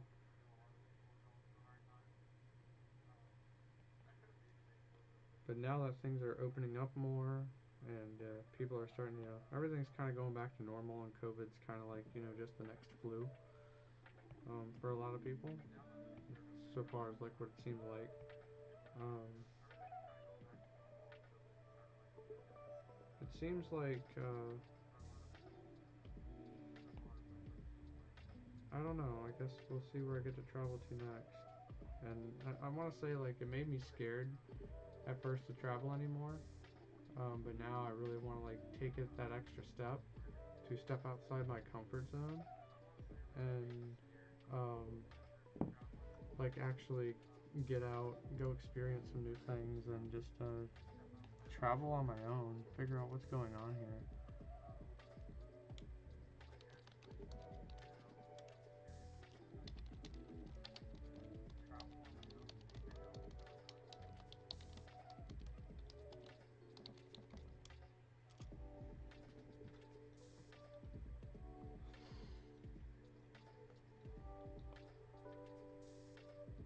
All right,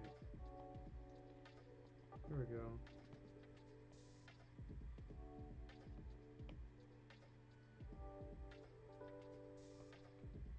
Granted, as far as traveling, I don't know what that looks like for the next few years, but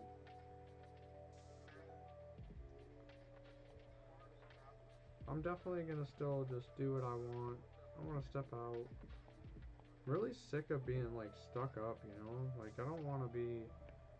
I'm sick of being scared of everything. I don't really care. I don't care about what people think anymore. I don't care about what they say, what they believe. It's like one thing I just care about is peace, and it's all I really want. And either way, I'm just not gonna let fear. I really don't want to let fear be the reason I don't go have fun or enjoy some things. So I've kind of been like, afraid of things my entire life. Probably a condition of my family for real. but I don't want it to really dictate me anymore. I don't want it to, like, you know, keep me from myself, my interests. Kind of like what I was saying in my video earlier that I posted. You only really got one life, and it's like, you know,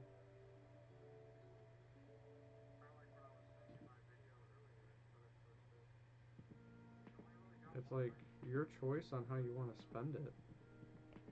And do you want to spend it stuck in your room the whole time? Stuck behind a wall? Stuck behind the unknown? Because you're just afraid of what might be there? Or do you want to, like, step out and just experience it? And I know there was a couple members I've met recently, last year, during Pride Fest. Made a video on Pride Fest, too. I made a video on a lot of things last year, but Pride Fest was a lot of fun. I recommend going to check out that video. That one was a great video. I loved making that one. Such a vibe. Great people. Amazing time. That was nearby where I live.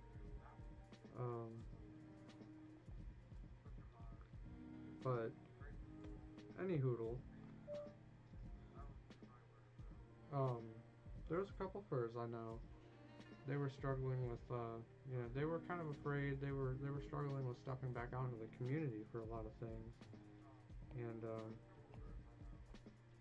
you know, it seems to be a trend nowadays. A lot of people have some sideways experiences, and they just, you know, sometimes maybe it can just get the best of you, and it makes you, like, a little scared. But, you know, sometimes you're gonna be hiking, I guess, is a way to put it. Like, sometimes you're gonna be hiking up a trail, and you might trip over a leaf, or a stick, or something might make you slip up and fall. But obviously you're not gonna let that, like, you know, keep you on the ground.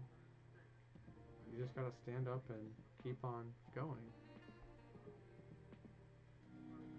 It's kind of like, you know, one bad experience, I gotta say,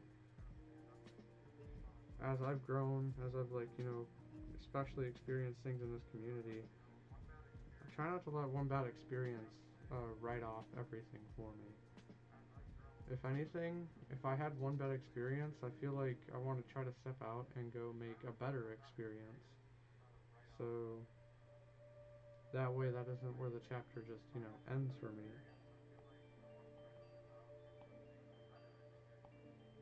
I've experienced a lot in the past year that's really helped open up my eyes to some of the things that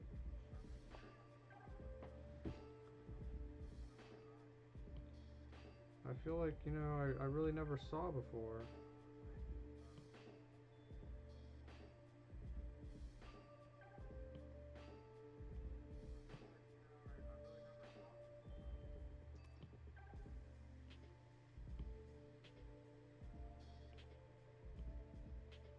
Ooh.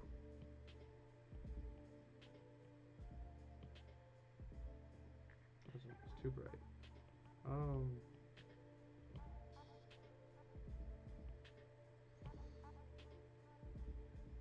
Yeah, it's kind of, it's been interesting for real.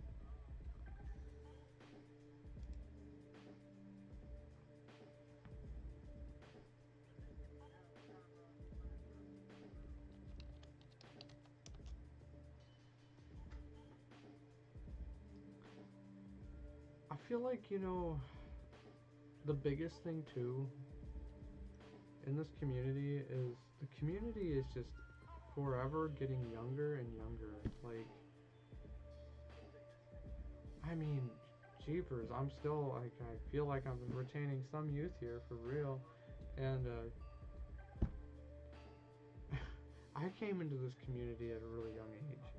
Like, coming into the community after, when you haven't really experienced a whole lot in life, there's always a bunch of emotions flying everywhere, and a whole bunch of, like, you know, opinions, and everybody comes from different lives, so it's like, you know, it's kind of like a a volcano hitting an ocean, you know, like a volcano erupts and all the magma flows down and goes into the ocean, and you got nothing but just steam and water flying everywhere.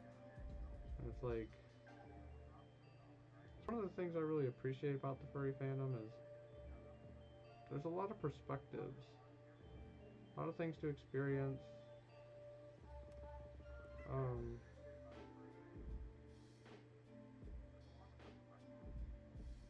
Some people come in and have, you know, great experiences, and sometimes they don't.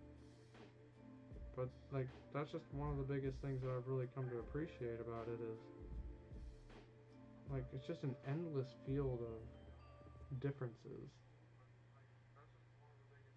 You got art as far as the eye can see. You got fashion, and everywhere you look when you go to a convention, everybody's always wearing something different, which is kind of cool.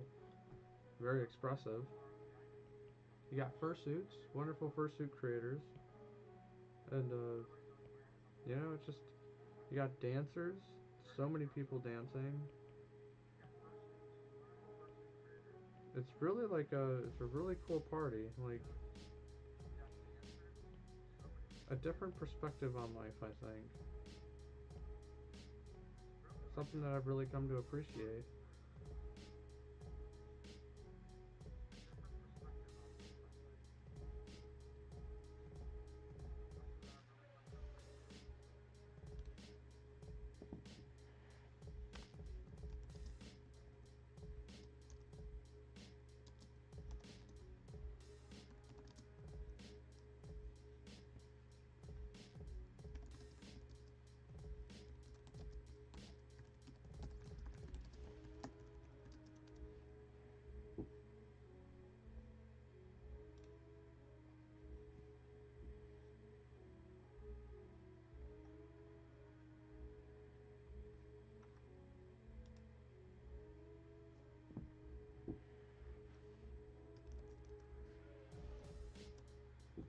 It's like, I'm like, you know, really trying to enjoy my 20s. I'm trying to enjoy everything about my life. I know maybe the first few years when I got down here were kind of like, you know, isolated because of COVID, but I feel like I still have some time left. I feel like I still have opportunity, and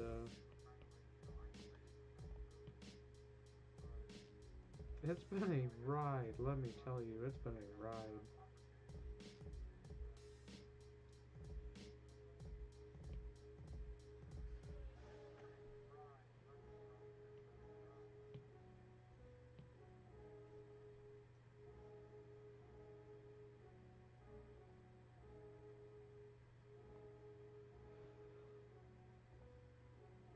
This is really a trip for real.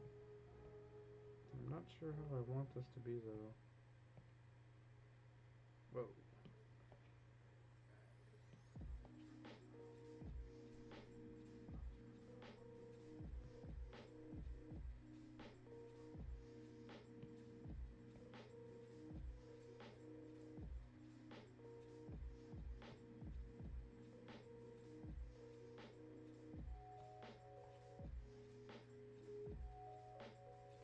This kind of reminds me, like, you know, how I'm creating this, kind of reminds me of a tunnel I went through when I visited the national, um, what was it? The National Balloon Museum, I think is what it's called. They call it Let's Fly Atlanta or something like that. It's a traveling balloon museum. They kind of travel everywhere, um, all over the world. It was a really cool experience. I really enjoyed that entire experience, that whole museum as a whole. Um, there was like this tunnel that I walked through, and it was really vibrant and very trippy. Um, it definitely like gave me a whole different vibe to understand.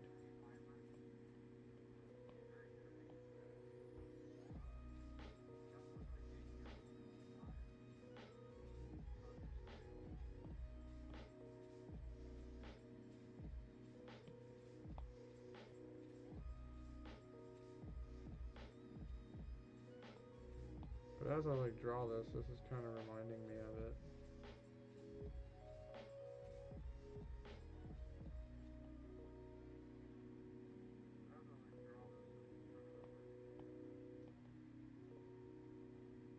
This is really cool.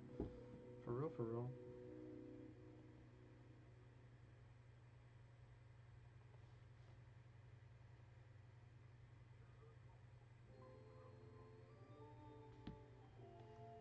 Why, hello, May. Welcome into my stream. I'm happy you're here.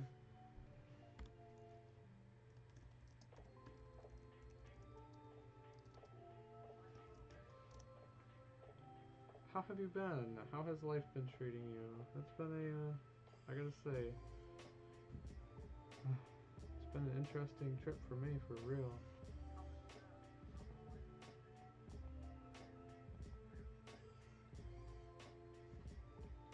Welcome to the vibes.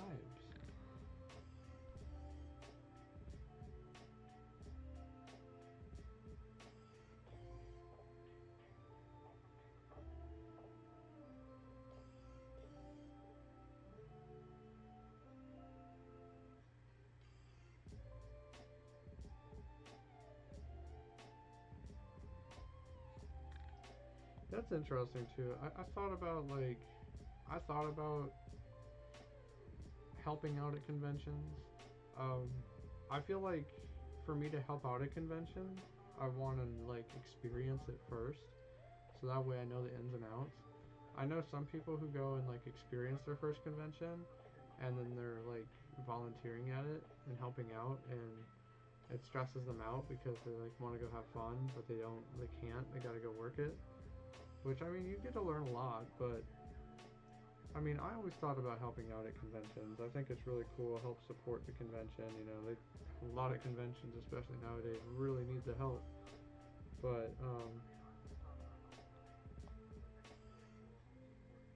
I like to, I don't know. I personally like to go experience the convention.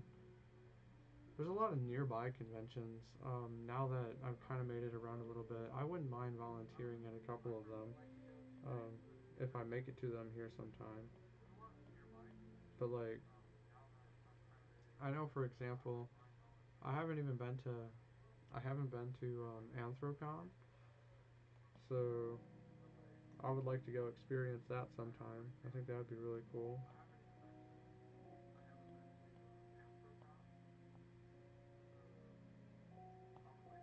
Kind of want that to be great. There we go.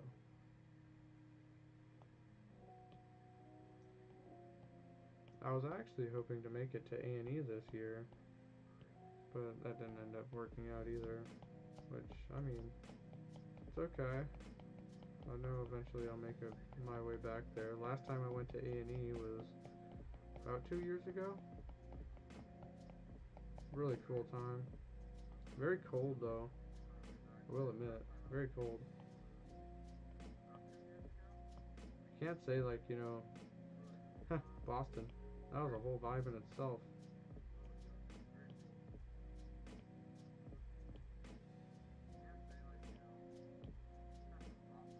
Everybody seemed really different there. It was a really cool time though. Like, it was, wow, got to experience so much.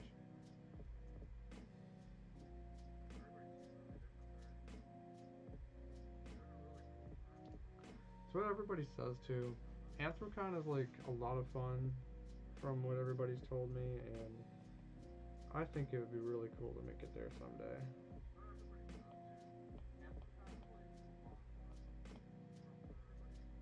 Alright, now that I got this background kind of going, I think I'm going to go ahead and sketch up my character.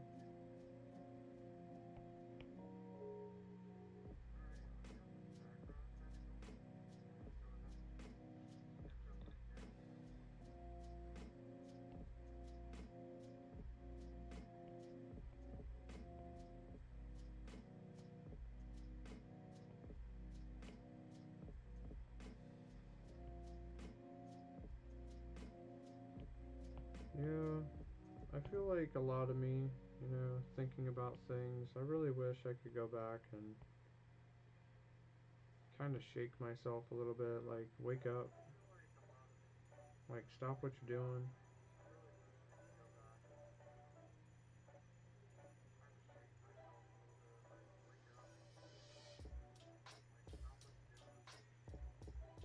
I know it doesn't really do you much good to dwell in the past because, you know, the past is what I mean, what happened a year ago is what happened a year ago. It doesn't change.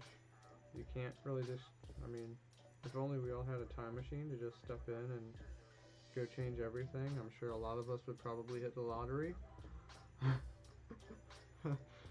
um, but like, I don't know. It's like you can't change anything. The only thing you can really do is, I guess, learn from what you're doing and move forward. That's like, that's what life has really been for me. Just a big learning curve. But I mean, yeah, I don't know. If I could go back in time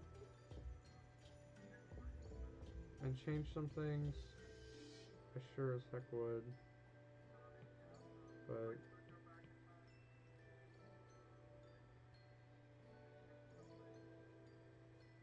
I think that is okay, personally.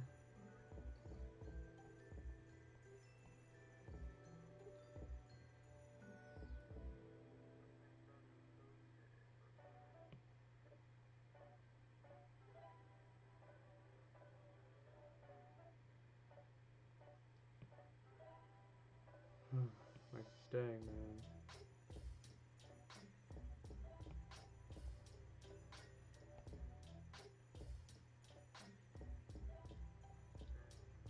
I guess one of my biggest worries too is like I just hope I didn't ruin opportunities. I hope I didn't ruin experiences.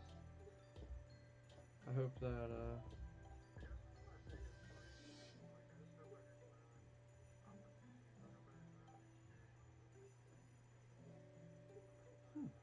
well, that's good news, I suppose. Um it's always like, you know, I'm a very outgoing person. I don't know if anybody could tell. But it's just like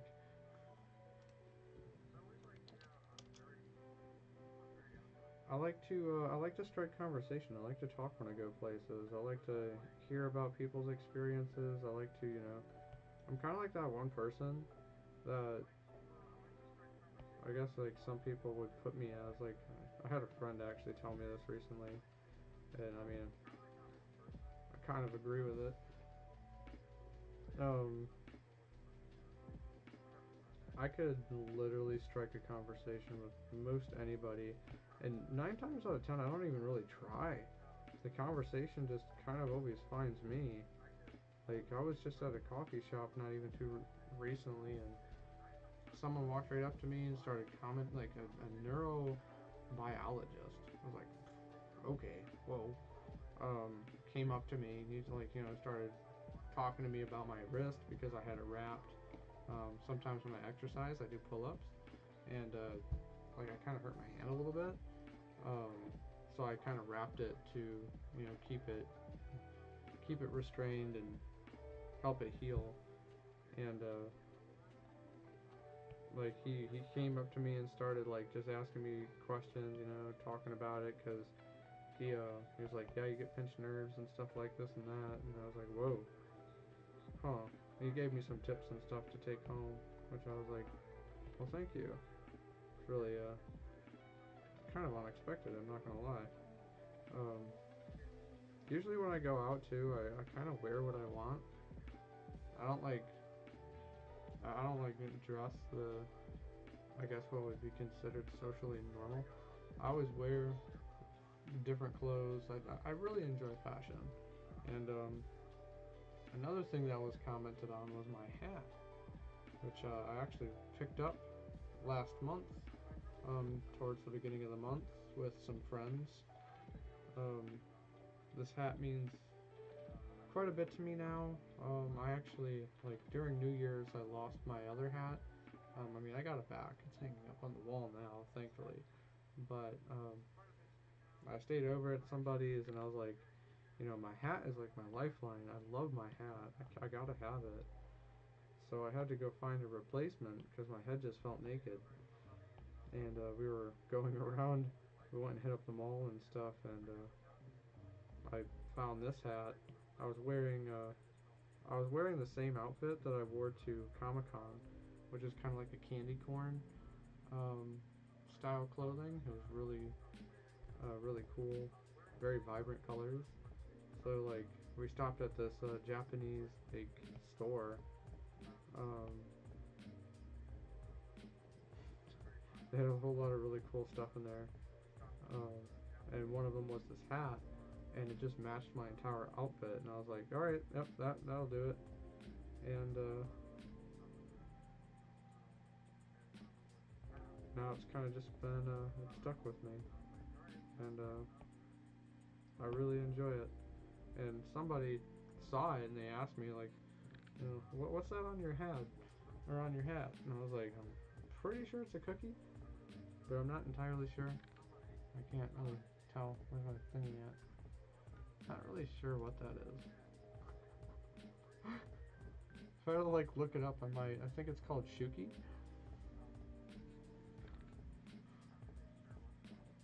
It definitely matches my vibe. At least I think anyway.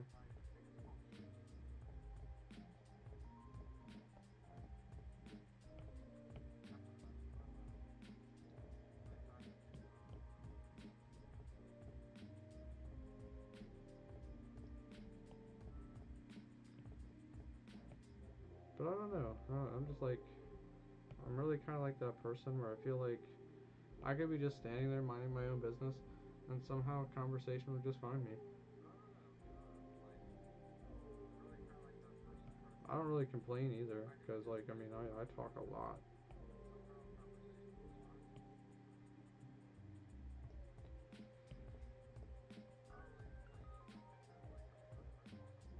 It's always interesting to like, you know, get perspectives from other people and understand what's, you know, what's out there. A lot of people, you know, it's interesting when you know, you're not face into your phone everywhere you walk. Like some people actually enjoy talking. I did an art piece about a year ago, um, as we were traveling around, and I was sitting in the airport. I kind of like had a little bit of anxiety because I was like, dang, you know, there's so many people in here. But then I kind of looked up, you know, got out of my phone for a minute. And I looked up, I sat down, I put in some music. I was like, I was trying to think of like what to draw too. But I was looking around, and in this entire airport, like hundreds and hundreds of people walking around, there wasn't a single person not looking at their phone the entire time. Everybody was just like doing something over in the corner. I probably could have like, you know, stripped naked and like stepped up and could have waved it around and everything, and like nobody would have noticed. It's just like a really surreal feeling. Um, but I mean, needless to say, it inspired an art piece. I sat down and um, so I started drawing. I actually have it available on my website too. I put it up for sale. It's a print you can buy. You can have it either downloaded or printed off and shipped to your house. It's pretty cool. I'm pretty sure I called it Tech. Um, just a simple illustration of like kind of what I was feeling like when I was sitting in the airport, because it was weird. Amongst the hundreds of people, I really felt alone because everybody was just in their phone. Didn't really have much anxiety after that. Made me realize, like, you know, everybody's kind of focused on their own thing.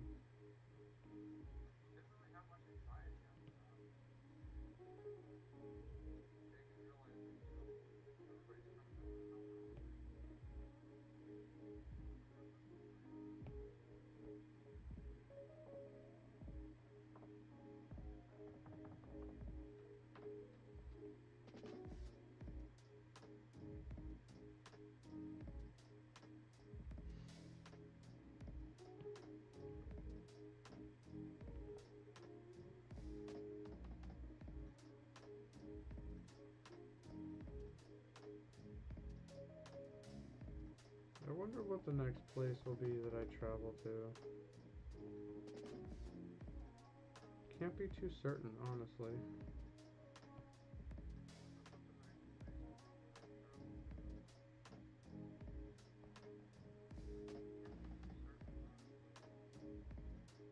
I do got a lot of things that I have to accomplish in the next few months, which I'm really happy as I sit here and have a conversation. I just got an email that sparked some inspiration already. I didn't expect people to email me at 10 o'clock at night. That's a new feeling. But not going to complain about it. I'll respond to that one in the morning.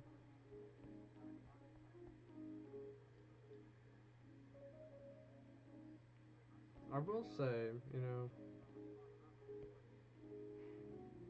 I'm not a very I'm a I'm a fairly patient person. Like I always like to sit back and observe and check things out and hear what people are going.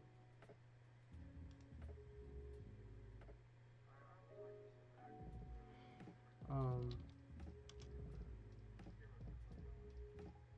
oh, totally lost my train of thought.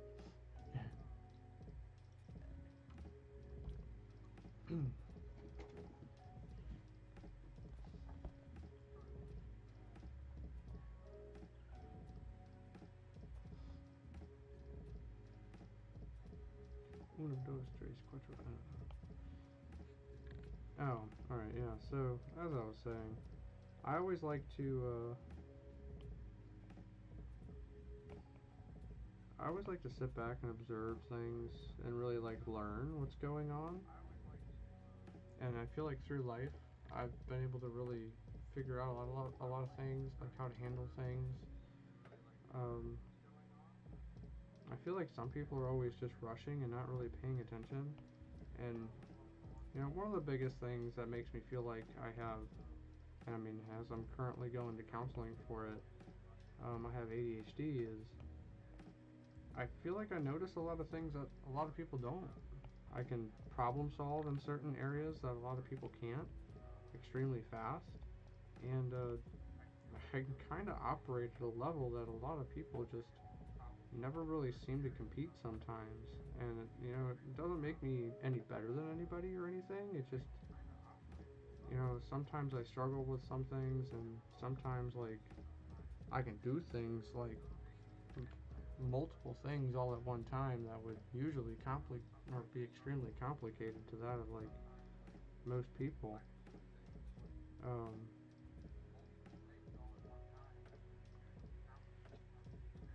and it's just one of those things where I was like, I always thought maybe I was just weird or I was different or something, but or I thought, I was always confused because sometimes I would say things and maybe they wouldn't come out right, but um,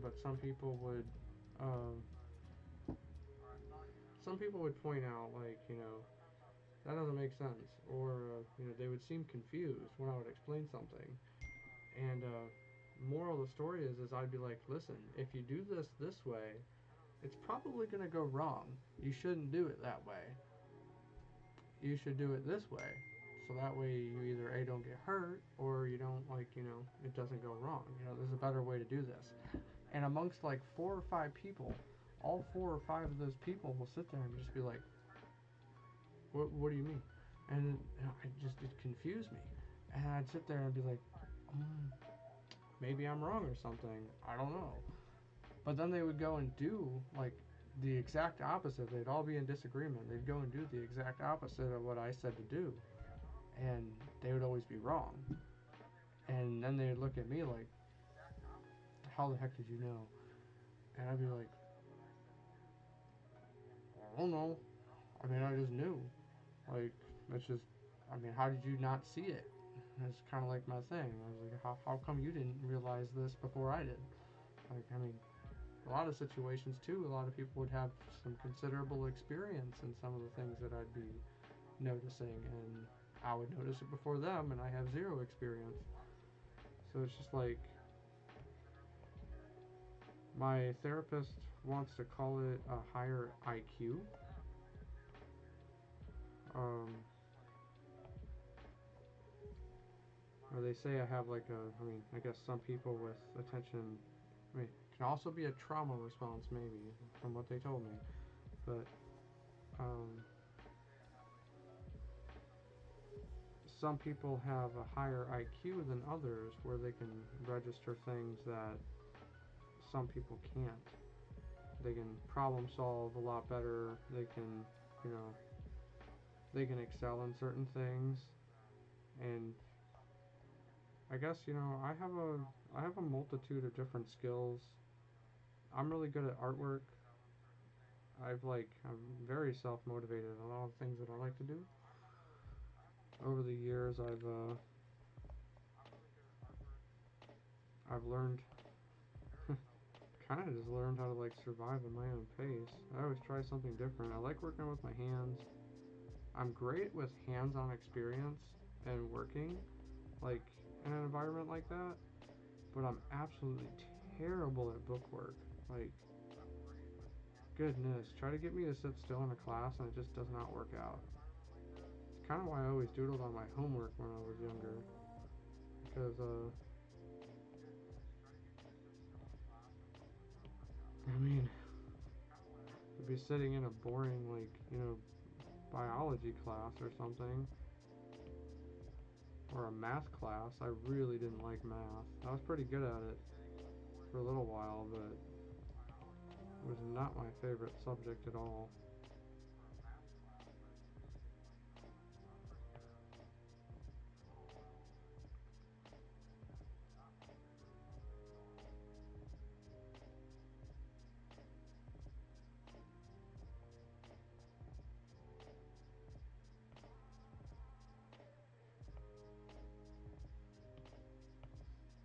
But I don't know. It's just like, you know, it really helped me understand some things. And when I go around and I'm like observing things and seeing things, I'll see things in people that I can relate to, or I'll see things in people that I almost like, you know, it's like I'm keeping a mental, I don't know, what do they call it? Mental biography or mental, like, you know, idea of that. And I can tell how people are when when I encounter them. I can see things in people that a lot of other people just can't see right away. Um, which is just like, I don't know. I guess that comes from my level of observation and experience over the years, which it's not something I really intend to do. It just kind of happens. So I don't know. It's an interesting. It's a really interesting perspective. It's like, you know, if it is a trauma response, I don't know. I want to say that due to my ability to really like sit back and pay attention on things, it's definitely helped me a lot with my past and just kind of like moving forward. Um, Granted, my past still affects me, but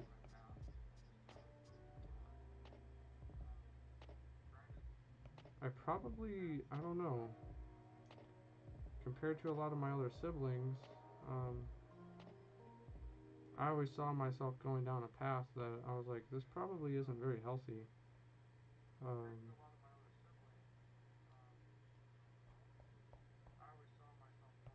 and you know, I would turn it into something different. Like, for example, a few years ago, I, you know, started drinking a lot. It's kind of like my go-to. Like the first few drinks would really like clear my head, make me really social, help me socialize. But then it started becoming a little bit of a problem. So instead of letting that like become a problem, I started to make cocktails. I really enjoy cocktail making. I managed to learn a lot of like, you know, different mixology skills. I dabbled a little bit, and now I really enjoy making different drinks. It actually makes me appreciate alcohol because now when I go drink something, it's like, you know, it's kind of like food. Something about it with me, it's like I can't just have the same thing every day. I gotta just do something different. Like, I love pizza. I mean, I could always go mess up some pizza. I can't do it every day because it kind of messed me up too. But, um,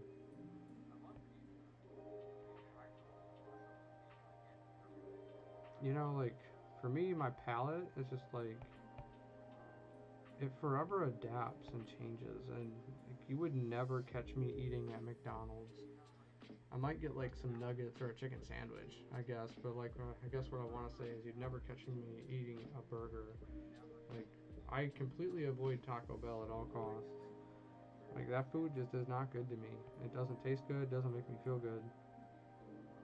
And it's kind of like, with drinks, I always like to explore different flavors and try new things.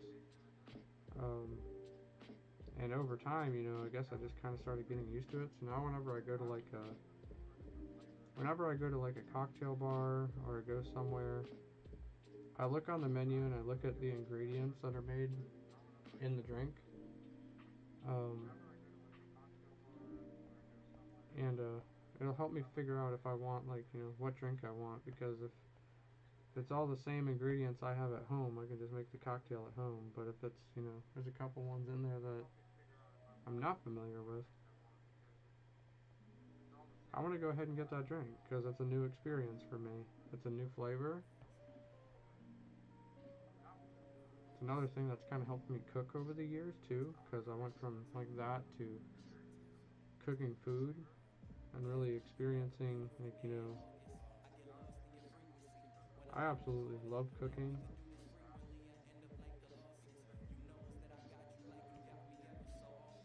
Over time, like as I've learned, especially growing up where I grew up, we don't always have a lot of great food around. Eating out was little to like never happen. Um,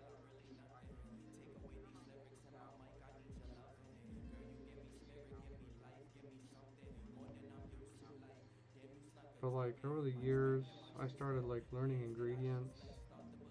I'd smell ingredients as I'm going throughout the store, and I'd always try to like I always try to make something new, something that tastes good, something that makes me feel good too. Because I didn't want to like feel like I almost kind of like put it like this: your body's like a temple. You are what you eat. I don't want to go eat like something that's gonna make me feel terrible next. The next day or something. I want to eat something that's gonna make me feel clean, feel fresh.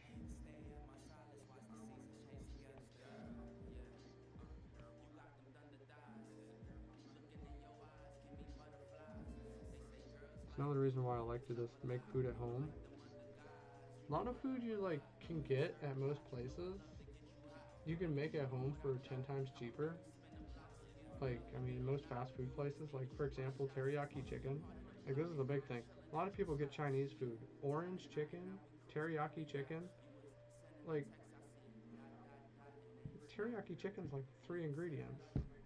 If even that, like 3 or 4. I'm pretty sure it's like, oh, correct me if I'm wrong. I think it's like rice wine, um, like brown sugar, and water, something of the sorts. It's like so simple. And it's crazy. You go to a Chinese restaurant or something and you buy that, and it's like, um, you spend like $15, $20 on a meal. Well, you could like make that at home for maybe 6, and you can make it every day. Cooking chicken is not that hard. Like, you just fry it, you cube up some like chicken breasts, and like coat them in cornstarch, and then fry them in olive oil. You got fried chicken, and then it's like you just sit there, you sear that around, and then you make the teriyaki sauce. Make some rice on the side. Like, rice is super easy. And these are all really cheap ingredients you can get at home, or get at the store and bring home, and you're paying a fortune for it at a restaurant when you could have all the experience of just making it at home and enjoying it at home and with the family. Orange chicken is the same way. It's super easy. You just need a couple oranges and a few other ingredients. I've really come to appreciate just cooking at home.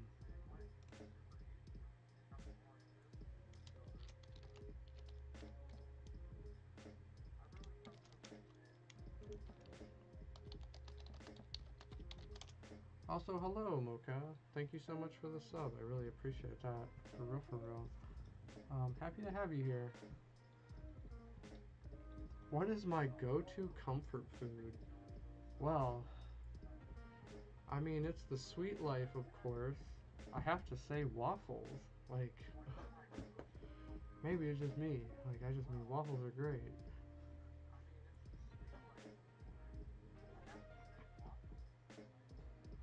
I mean, I really enjoy waffles. Like, you can do so much with it. You can have chicken and waffles. Like, I mean, well, you gotta like sit back and think about the possibilities here when I say that, because a waffle is, like, sure, most people are gonna think of it as one thing. It's just fluffy bread that's fried in an iron, and then you put maple syrup on it, and butter, and it's just like, that's one thing. But no, when I say waffle, waffle can imply many different things. You can have a stuffed waffle, which, like, you put in the batter and then you like put in a whole bunch of cheese, other ingredients. You can honestly like dice up some bacon, put it in there, and then you put some more batter over top, and you can make a stuffed waffle. Or you can fill it with fruit, chocolate, a whole bunch of different other things, and make it taste really, really good. So when you like, my favorite thing is peanut butter. Fill it with peanut butter, so that way when you go and cut into the waffle, it just oozes peanut butter, and you can just sit there and scoop it up. It's so good. And then it's like, you gotta also think of other things as well, like ice cream, for example. Granted, I like oat ice cream, but waffles, like, I mean, waffle cone is like my favorite. Waffle cones are amazing compared to, like, the traditional little gross, bland vanilla cones that you get from the store. Like, waffle cones are so good. Chicken and waffles, like, dang, that makes one banger, like, dinner for a family of four. You fry up some chicken and make some waffles and put that over top, like, pour some syrup on top. Oh, that's a dream. That's a dream. It changed your life. So it's like, when I say comfort food, when you ask me about my comfort food, I really gotta say waffles. But I mean, that's a wide term for me. As much as I gotta say it too, I also really enjoy, I mean, pizza. It's like my favorite. I love cinnamon rolls. Um, I really enjoy like fruit, just in general. The texture of it's kind of nice. Um,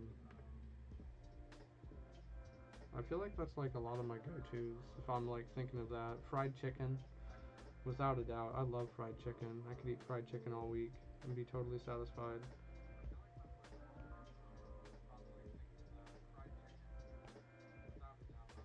I also really enjoy like spaghetti food, but I don't know if like spaghetti is like a comfort food more than it is like just a traditional dinner.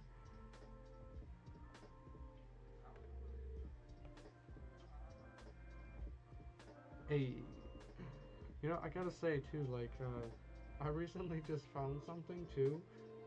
It's a southern style pizza. It was a chicken and waffles pizza. I posted it on my Blue Sky, and I was like, just consider this. It looked so good. Like, I would completely smash a pizza with waffles and chicken on it, with just covered in maple syrup. Just picture like a cheese pizza, good cheese pizza with little cubes of waffle on it, and then pieces of chicken all over it, and then just drizzled with maple syrup. There's absolutely nothing wrong with that combo of flavors. Is that good for, like, is that good for like a diet? I don't know, probably not. Is that good for cholesterol? Absolutely not. But I mean, it tastes good. That's all I care about. If I'm depressed and I'm like, getting ready to go cry on the couch or something, I feel like if I'm gonna go to anything, I'm going to that.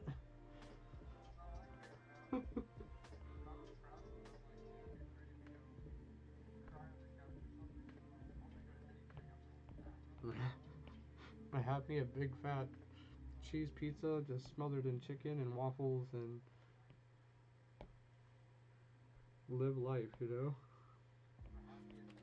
That is living right there. Nothing else to it.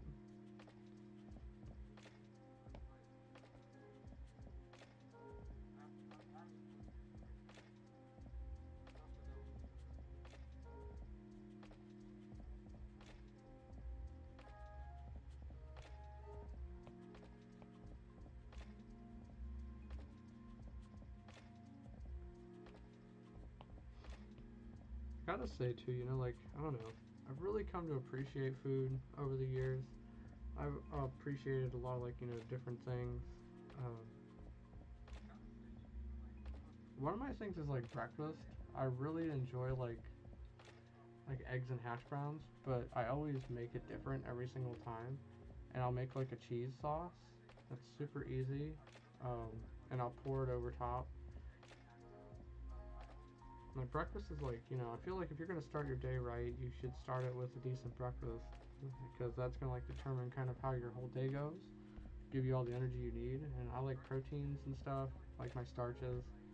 I'll make some like hash browns or like pan seared potatoes and fry up some eggs. Sometimes I'll poach eggs. Sometimes I'll scramble them and I'll make cheesy eggs.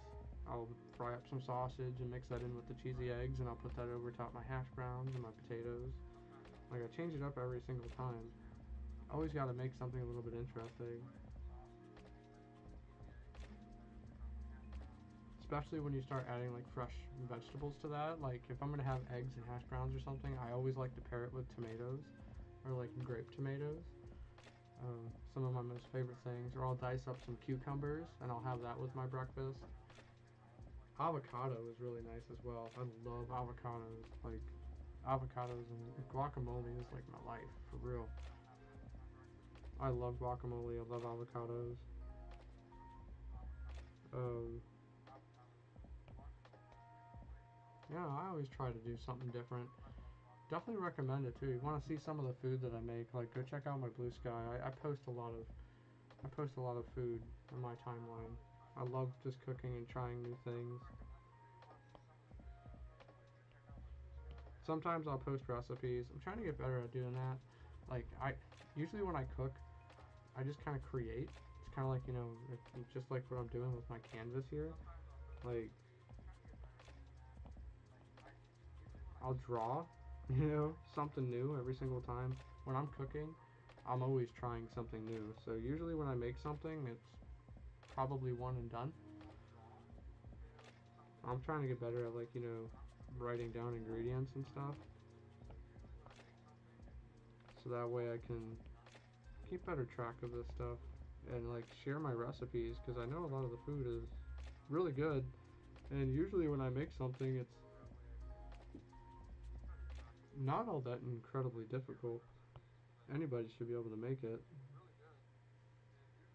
And I always work with like some of the most simplest ingredients too, like salt, pepper. I mean, I'll use some cumin or basil. I love basil.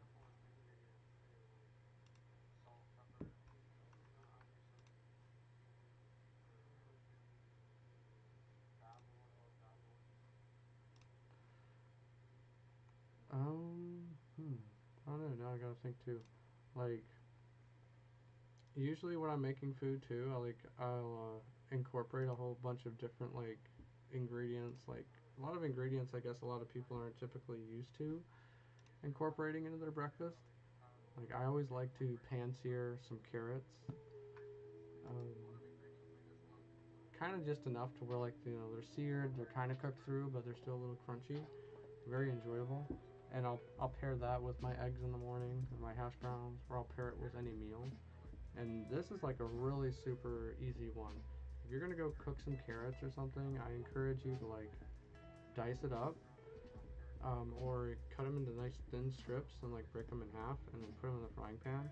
Fry them with some butter, a little bit of honey, salt and pepper, and like sear them until like sear them in the butter until they get a little bit browned and crispy, and then like put in the honey, drizzle it over top, and then a little bit of salt and pepper, and then just stir that around. It's just on its own right there is really, really good.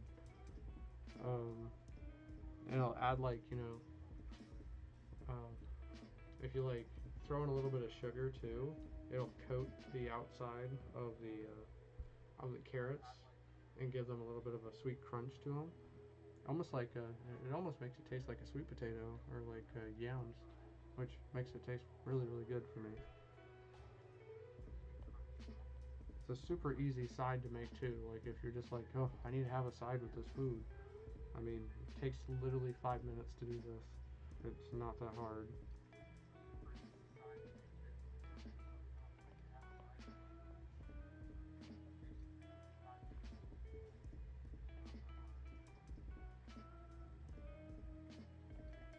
Let's see, what can I do here? I don't know. I've really come to appreciate cooking over the years. So I just, I want to be at my best, and I feel like, for me to be at my best, I want to know what's going in my body, and I want to keep track of what I'm eating.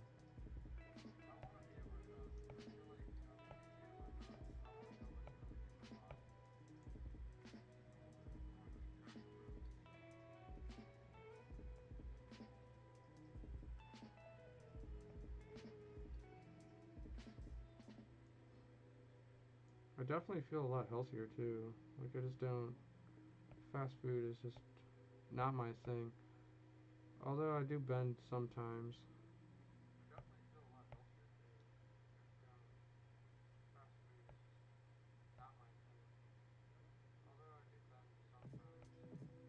Plus, I mean, like fast food for real is just expensive nowadays. If I'm gonna go get fast food, I'm gonna go pick a restaurant that can make something that I can't make at home. Or that I just don't really feel like making at home.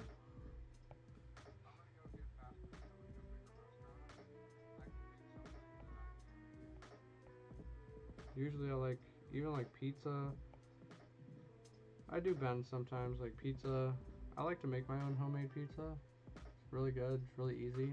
The dough can take a little while to make. But,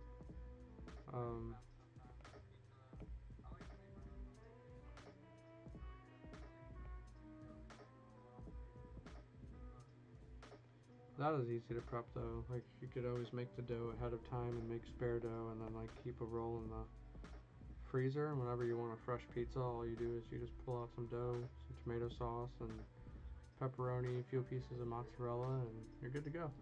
Best pizza on the planet. Oh, fresh basil on top too, really nice. Oh.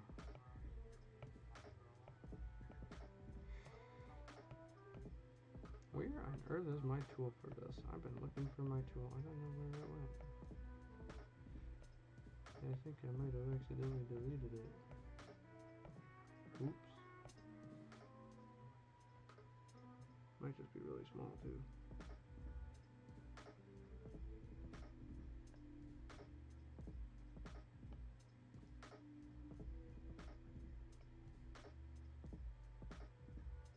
Yep, there it is. I knew it. It was just really small. Ooh.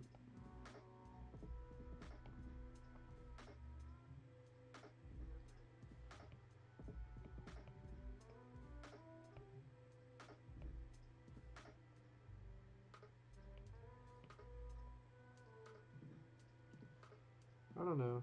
I always encourage, if you're gonna go eat, or you're gonna like do anything, like a 10 out of 10, recommend always trying something new. Don't do the same thing all the time. It gets boring after a while.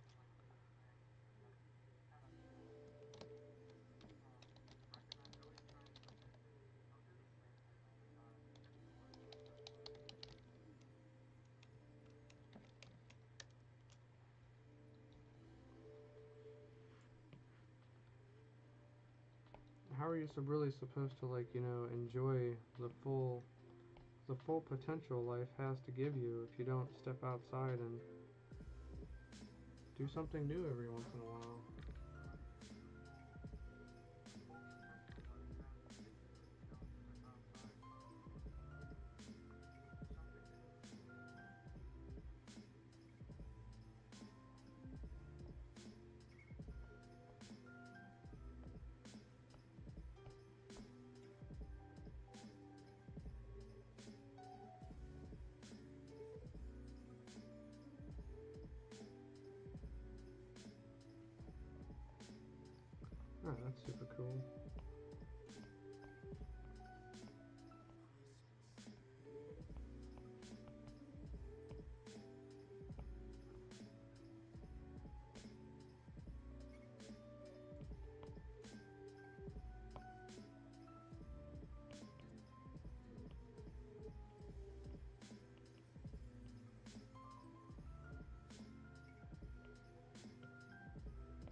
feel like an orange shirt seems appropriate.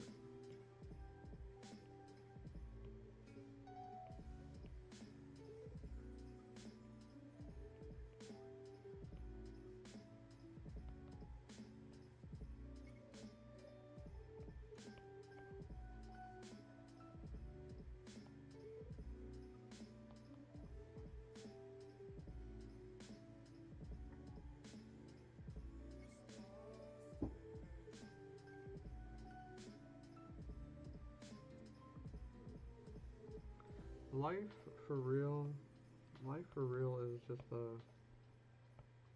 it is quite a journey. I feel like if you're gonna do anything, at least from what I've learned, you should like really step out and go experience some things.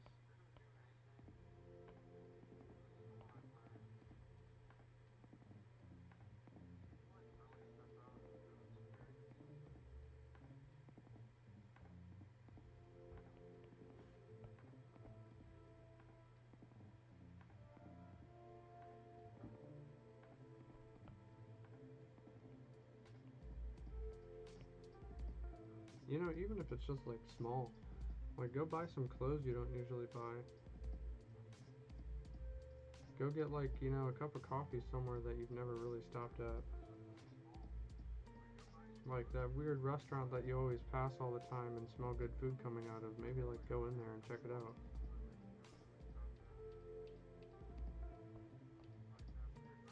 It would definitely give you like some good perspective on life for real.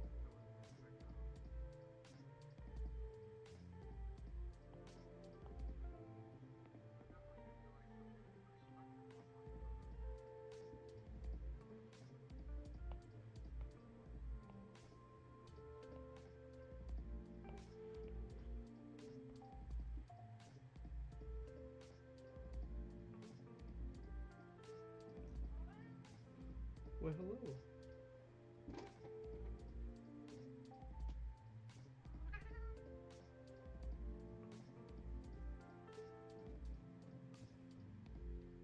Did you have a good nap?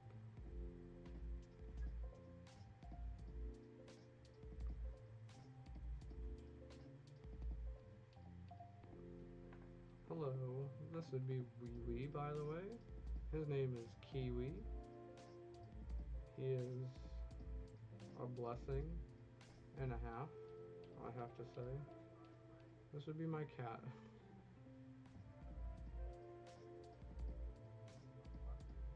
He's super sweet, very attached, and never wants to leave me alone. And now he's on my lap. So I guess that's where you're gonna be. Yeah.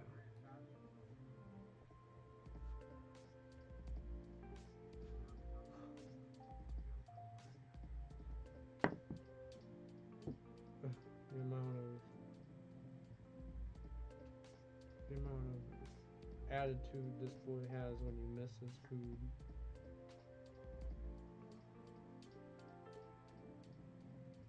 You have a little mind for your own, don't you?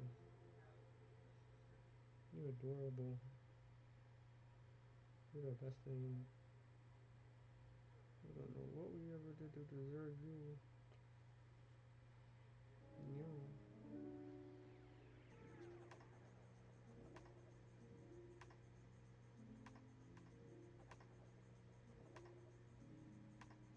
Huh. Alright.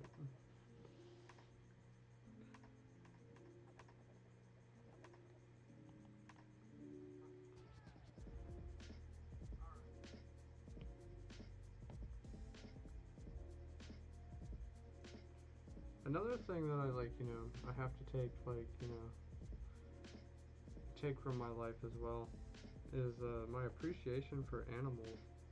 Like, growing up in my family,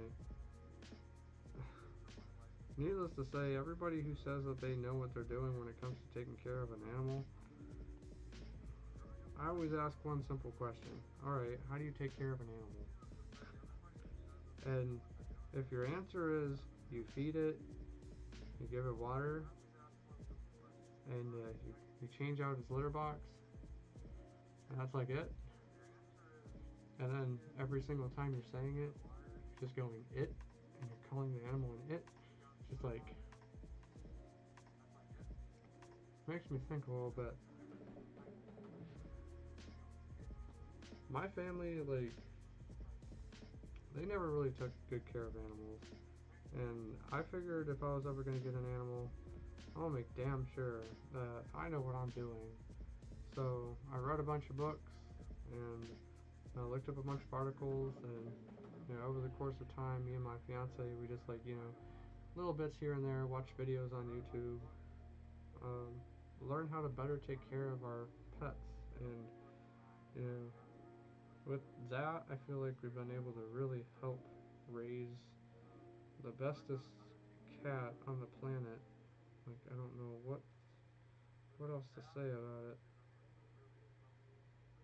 He is adorable, and he's got his like he's got personality.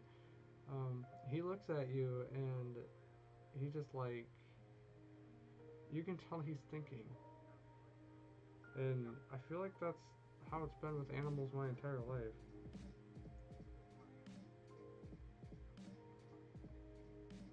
Especially some animals in some situations that they really just didn't deserve. So I was like, you know what? I'm gonna make sure you have the best life and do my best to take care of you.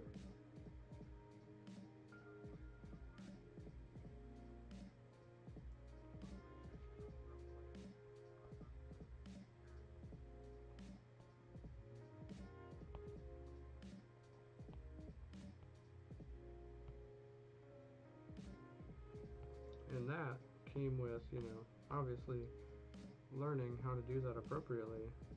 Like, I bet you didn't know this. If you have two cats, I mean, usually when you have one cat, you think like, one litter box. But a lot of people, you got two cats. Now, this is the funny question. How many litter boxes should you have for two cats? It's like, guarantee you probably would not really guess it. It's not something I really knew until, I learned. But if you have two cats in the home and, maybe they came from the same litter or whatever the case might be, cats don't like going in their another cat's box. It's kind of like they're using the same toilet. They don't like that. It's like it's gross. Needless to say, it's just not their thing because it's kind of like how they mark their territory more or less. But like cats don't like sharing the same box. So that would be correct. Oh my goodness, correct answer for real. So yeah, if you're gonna have two cats in the home, it's actually recommended that you have 3 litter boxes for your two cats because the cats don't want to go on top of each other, and over time they'll pick like a box for themselves. Like one will have their one box and the other one will have the other. And sometimes you can actually remove the third box if it doesn't get used, but typically, like if you're gonna have two cats, you're gonna want 3, and then that just kind of keeps doubling the more cats you have. So I fear for you if you have 12 cats in your home. I don't know how you manage that. Oh, but that is just something interesting too. In cats, understanding like the behavior of a cat as well is like extremely important, I think, especially to the development of their well-being, their emotional state, like kind of like humans, where you grow up in an abusive environment, whether it be like in a relationship or family, it traumatizes you. Well, I mean, animals are the exact same way. Like, you can't yell at them. Everything operates at its own, at its own pace. And just like humans, animals operate at a different level than us. They can't process information the same way. So if your cat does something wrong and you start yelling at them, they don't know what the heck you're yelling at them for. They don't know what's going on. So essentially you're kind of just yelling at your cat for no reason, and in long term it's just going to make your cat scared of you.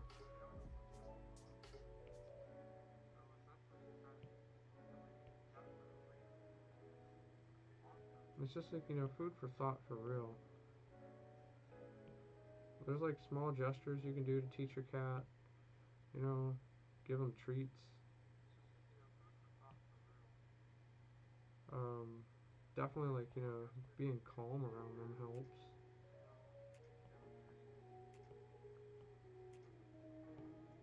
One thing that also kind of worked, which is, not always, approved on by most, but I mean, I've had to do it. Our cat liked to, he would crawl up on the furniture, and some of the furniture we have right now, like, can get scratched really easily, and he's just not allowed on there. So, I mean, just a simple thing to, like, keep him off of there, we just use a squirt bottle, and we only squirt him when he gets on there, and now he's learned to just stay off of it, and never had to really use the squirt bottle again. Makes life really easy, and he understands. But you can't just like yell at the cat to get off the furniture. That they're gonna look at you like you're stupid, because it kind of is. They don't know what you're saying.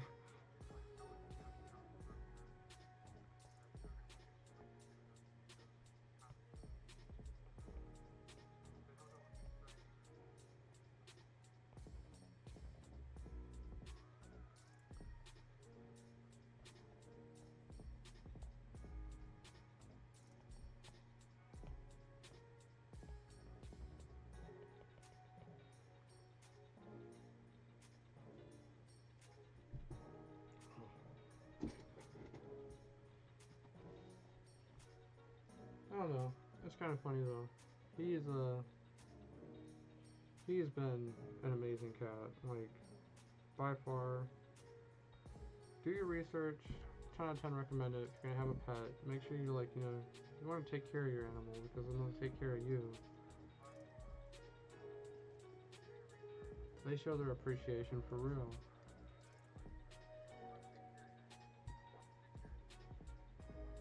And it's really interesting. Like every animal has their own personality, especially every cat.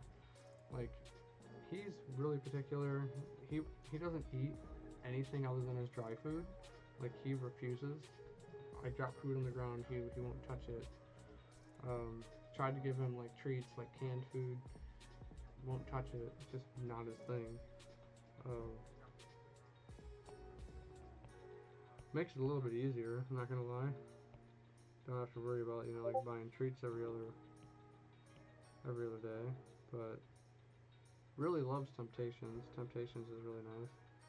That's really easy to train him with. Like, if we want to like get him to learn something, every time he does something, we'll just give him a treat, and eventually he'll stick to it.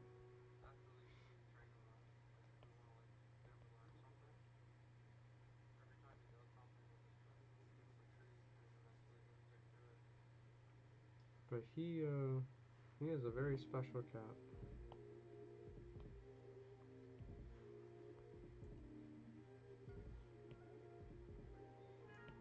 I feel like, the more you can educate yourself on everything, the better you'll probably be at them. Understanding, the mental well-being of like your animal, especially like dogs, like, extremely important. Like, dogs feed off a lot of like extreme positivity and great affirmations. Like, they react very well to that.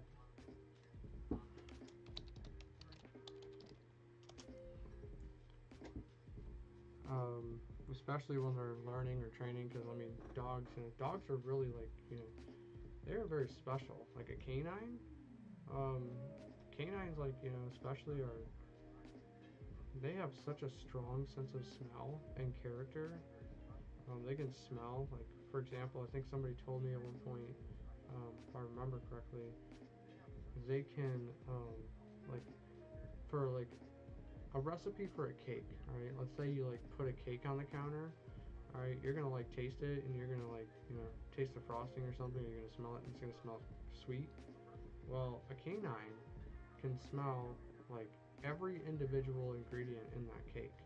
Like they can smell the egg, they can smell the flour, they can smell the milk, they can smell everything you put in there, which is incredible. It's why like a lot of places use dogs for a lot of things, um, which is really cool.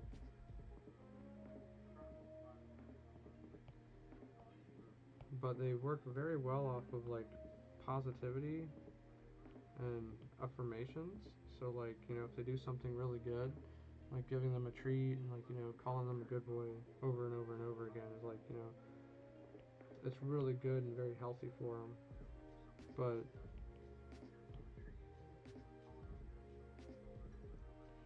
screaming at them or something when they do something wrong, that's not healthy for a dog. As it wouldn't be for anything, for anybody. I feel like I gotta put it like this: if you wouldn't do it, or if you wouldn't want it done to you, or you wouldn't like do it to somebody else, you shouldn't be doing it to your animal. So I mean, how would you like it if somebody walked in the room and started just screaming at you because you sat somewhere wrong? Just like, okay, like, doesn't make me feel very good. I wouldn't like that. So I think it's very important to like understand the mental well-being of your animals. It can make a big difference.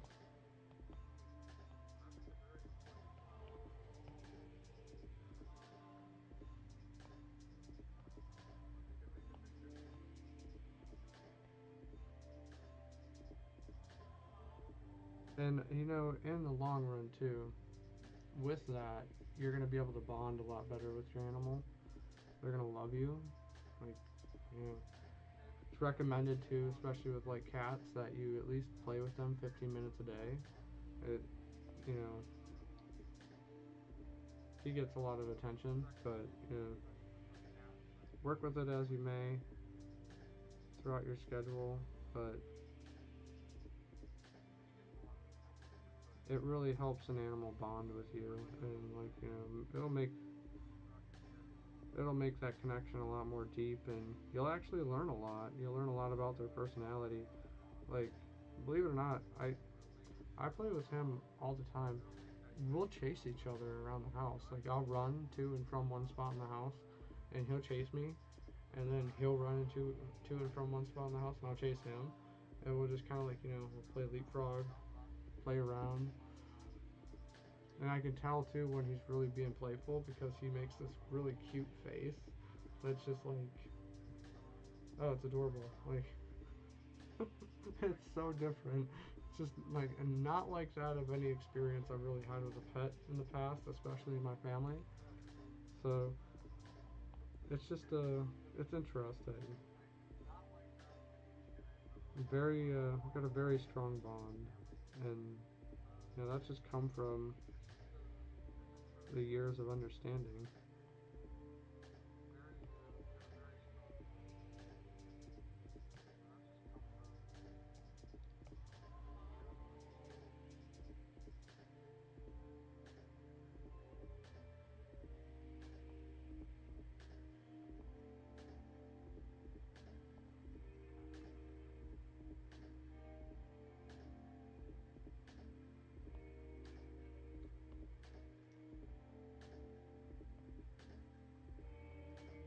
And I always try to just learn a little bit more in life.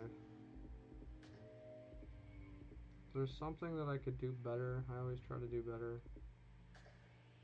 I don't like just sticking with the same thing. I get bored of it.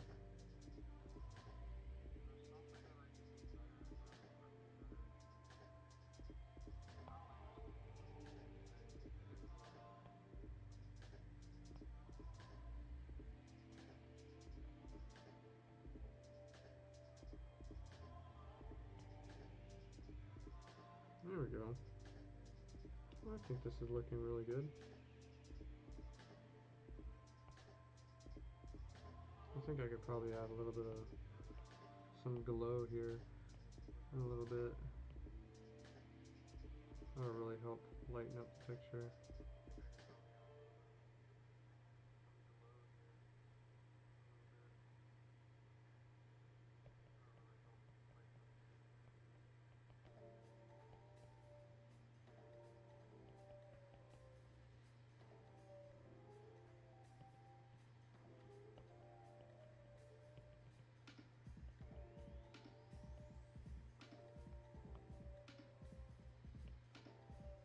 I'm really kind of curious too, like, who all has pets here? Who all has animals? Like, I mean, most people I know, especially most furries I know, like, everybody has an animal somewhere.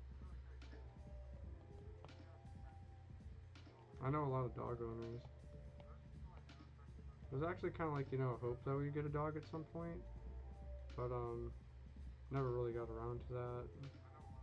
Especially considering we have Kiwi now. Like, if we get a dog, the dog's gotta be a puppy. Gotta make sure, like, you know, Kiwi's gonna react well around him.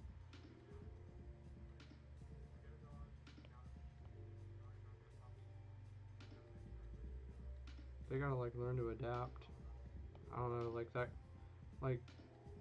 can, like, very much, just like, you know, a child, like, it very much affect the emotional well-being of your other pet. Just bringing in another pet. It's like, you know, having an only child all of a sudden. Now you got another child, and all your attention's going to the other one.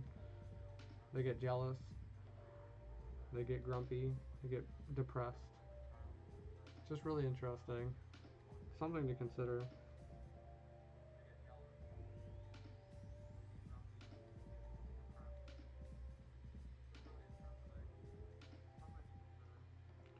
This is going to be really cool. I'm getting ready to add some glow effects to this. So it's going to be very vibrant, I think.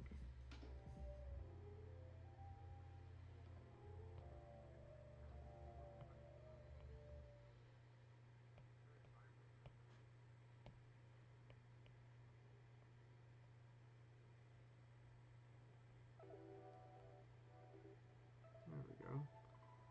Let's see.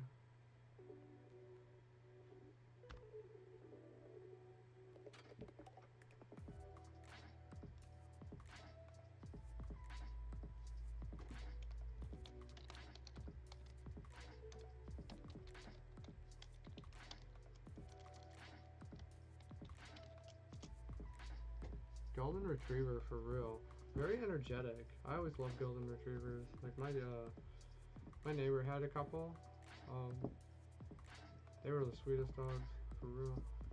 Like, but wow, so much energy. If we were gonna get a dog, I believe we were gonna get a lab. Probably gonna be like a chocolate lab, something of the sort.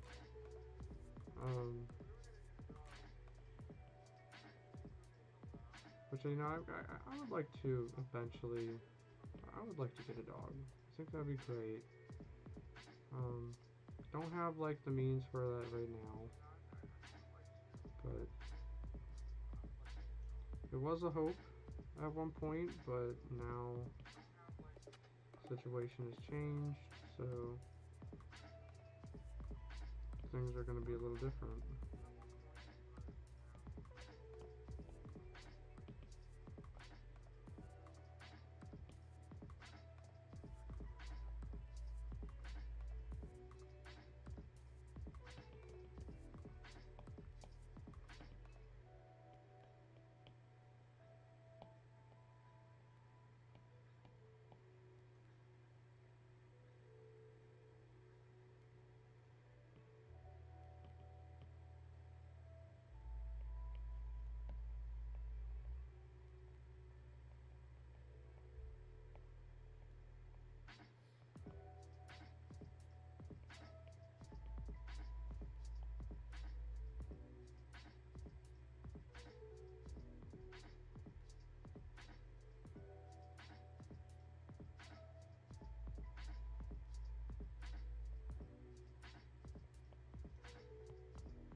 I think, you know, especially, you know, since we're on the subject, having an animal in your life is very entertaining and very healing in a way, because you know, especially if you have a really strong connection with your pet, they can always tell when you're like feeling down, when you're upset, and they'll come in, they'll comfort you. I will say there's been multitude of times where I've like, you know, I've been in the motions and I wasn't feeling good at all, sitting down, just getting lost inside my head, and next thing you know, I have a giant fur ball on me, purring.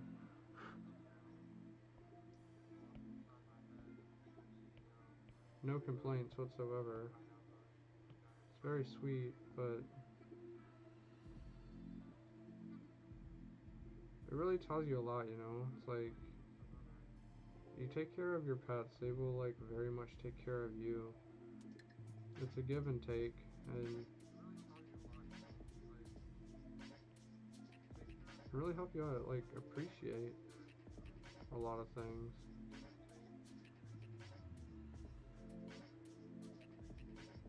I've seen, you know, even, like, aside from, like, domesticated animals, like, birds outside, squirrels, everything, like, everything has a mind of its own, and especially, like, deer and everything.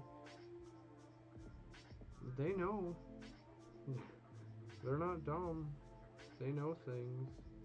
And,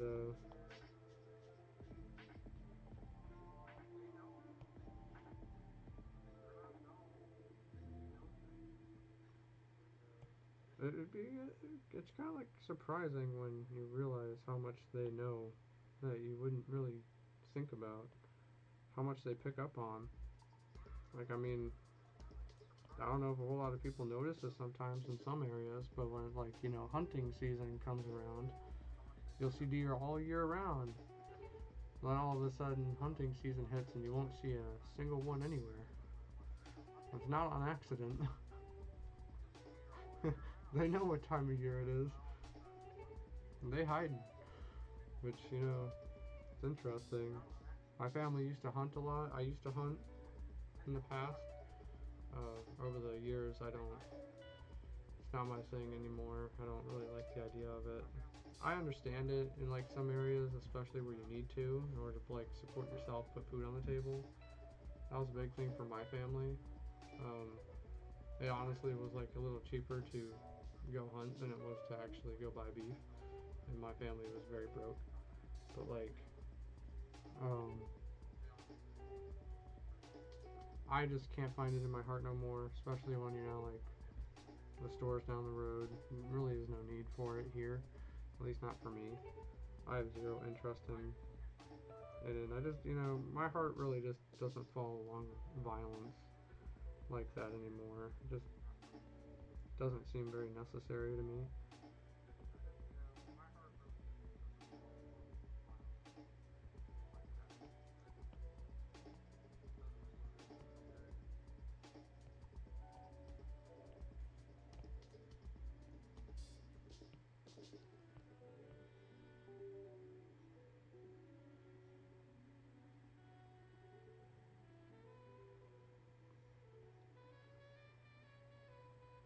I will say too, like, there's a lot of other reasons why I've really come to appreciate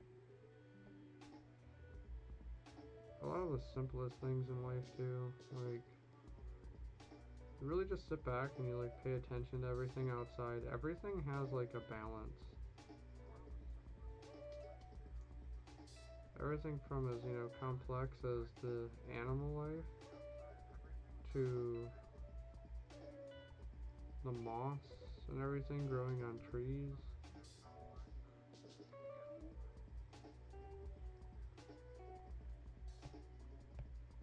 to, like, you know, the things that come out at night that you don't even know that are there because they are nocturnal, or they, you know,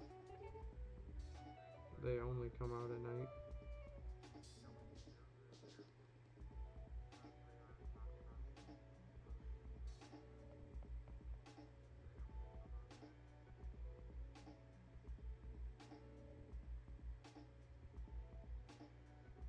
be really surprised too. Like, there's a lot of funguses and everything that grow overnight, and they grow so fast they actually die early in the morning when the sun comes up. So you never really even know that they're there, but they grow.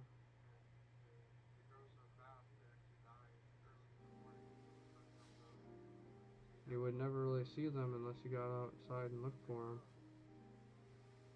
Same thing with some bugs, some animals, like such as bats. But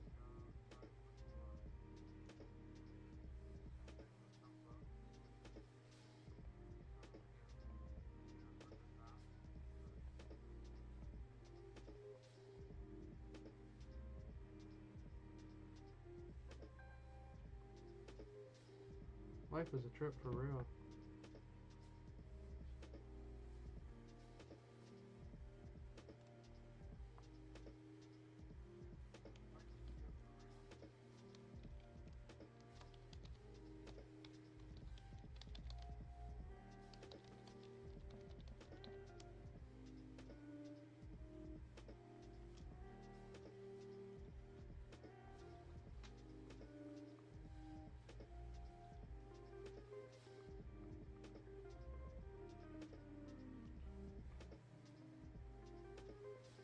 Everything is just really interesting. It's like I've come to have a really big understanding and appreciation for just the circle of life itself, and everything is very much connected. Like a lot of people, they don't really take the time to learn or understand how things work around them, and it's just it's really interesting when you start to like really pay attention and notice things outside, especially as you're going around on your day to day, like paying attention to like the wildlife or just how things operate.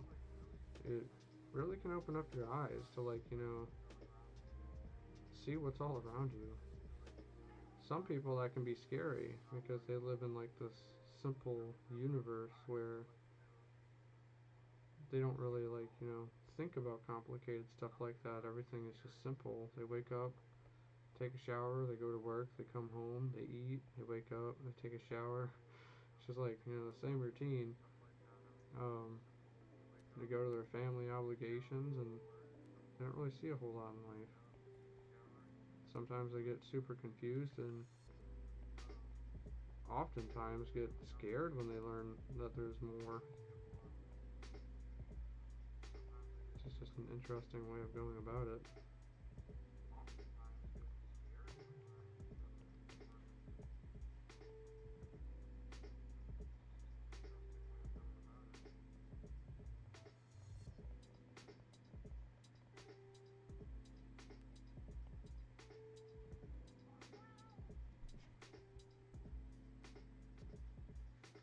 Hello.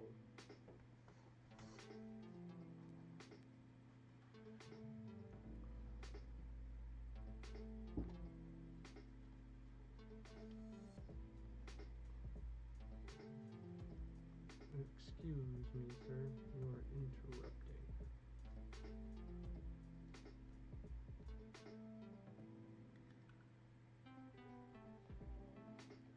Oh, are we back now?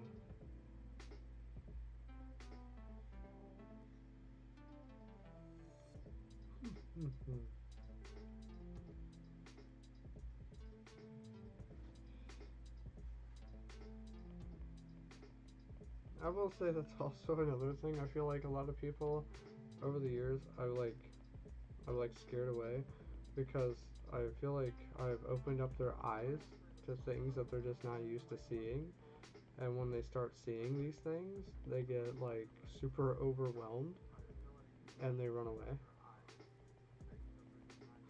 And it's just like, I mean, what did you think was going on? Like, this is the world. I mean, take what you get from it for real.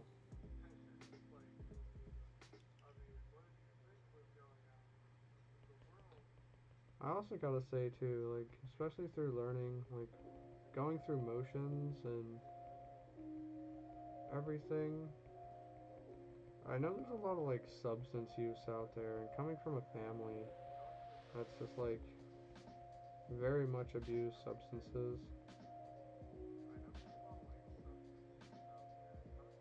it's like, it's really just not the answer.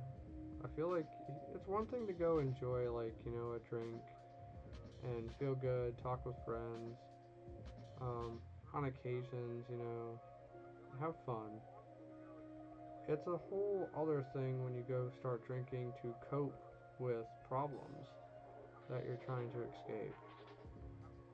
Because that is a revolving door that just never stops. And eventually, it will take its toll. It's just really not the answer. It's kind of what I was inspired to make one of my YouTube shorts on. I actually posted a video to TikTok about it too. It's just like my journey essentially with,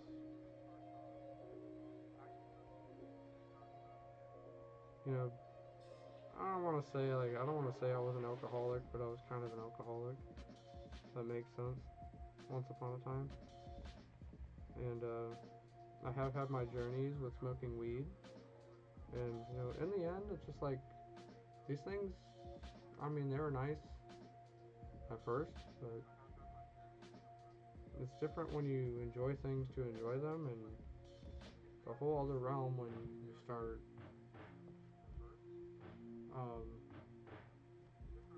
doing things to cope.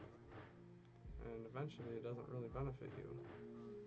It just makes the pain worse, because you're constantly running from what you're trying to recover from, and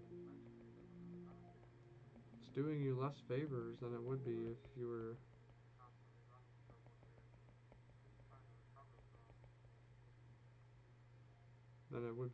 like actually seeking the help you need, or like fully recovering from your emotions. It's just, emotions are extremely important nowadays, I think, and a lot of people are so suppressed. I was suppressed with my emotions for so long that made things really challenging. Made things like hard to understand, like I was like constantly ignoring it, and eventually, like, as I ignored a lot of like my suppressed emotions and tried to drown them with certain things, I came to realize that it doesn't work. Like, they started bottling up over time, and I almost snapped. Like, it's not a really fun feeling.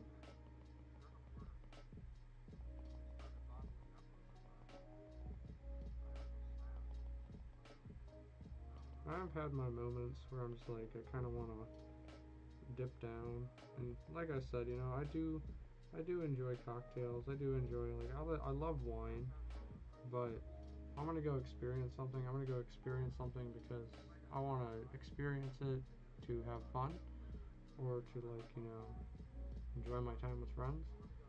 But if it's to cope with trauma or recent experiences, I say your best bet is to just not touch it, because it's not going to help you.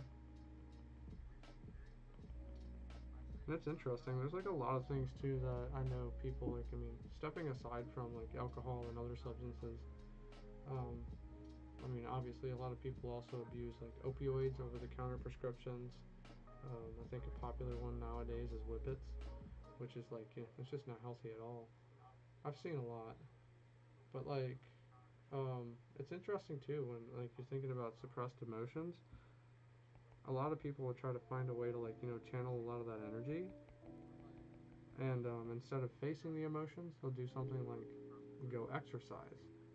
And sure, it's a great way to build off, burn off steam. Don't get me wrong, it's an amazing way, but if you're going to burn off that steam every single time and you're suppressing your emotions by going to exercise, it's no different than drinking. It's no different than using substance. You're just avoiding the problem at hand and channeling your energy elsewhere and suppressing your emotions, as opposed to what it would be if you just, like, you know, faced your emotions head on and dealt with them. I think it'd be extremely important.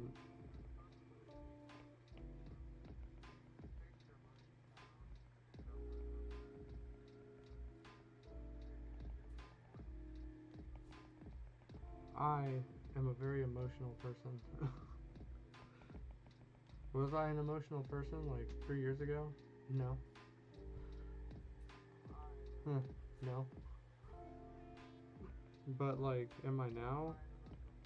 I have probably cried more times in the past 2 years than I ever have in my entire life.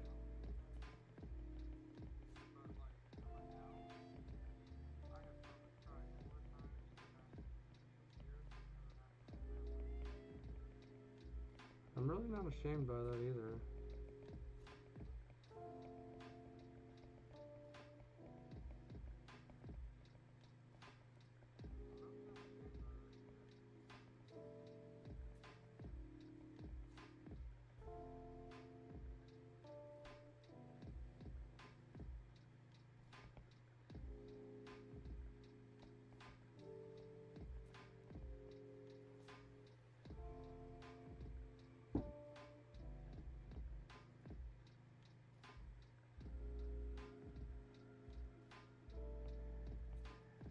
Let's see, what else can I add in here? Let's run a line.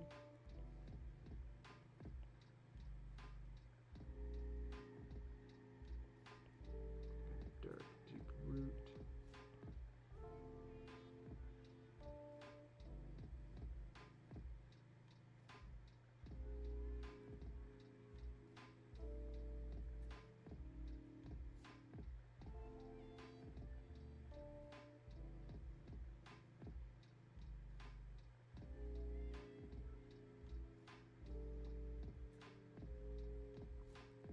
You know, I guess I want to put it like this too. Like, you know, facing your emotions can be extremely challenging.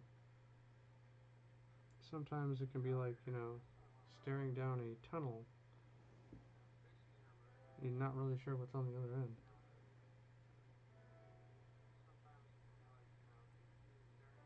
Some people, like, don't feel emotion at all, which, that's got to be a really scary feeling.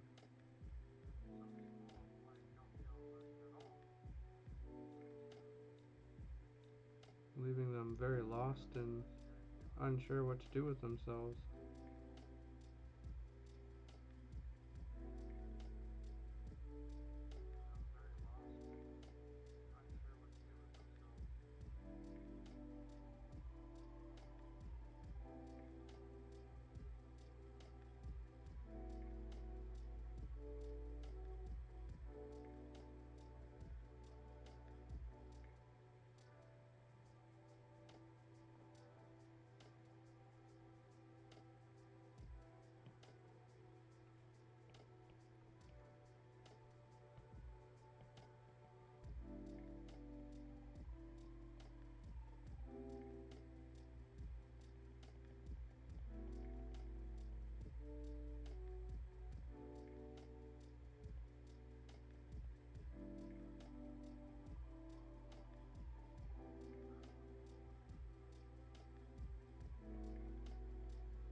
I gotta say though, you really shouldn't be as scared of what's on the other side.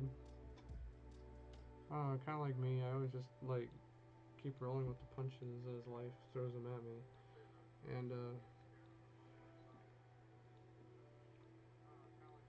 I don't know, I find that, like, you know, it's really interesting when I think of it like this. I'll have nightmares sometimes. Like, you know, I'll get some really interesting nightmares. I don't, like, over time, I think I've trained myself, or I don't know what it is, but I used to get really scared. But now it's like, you know, I'll feel fear in the nightmare, but I'll be more curious about it than I'll be scared. And Instead of waking up like, in a panic, like all scared and everything, now I'll just wake up like, huh, that was really weird.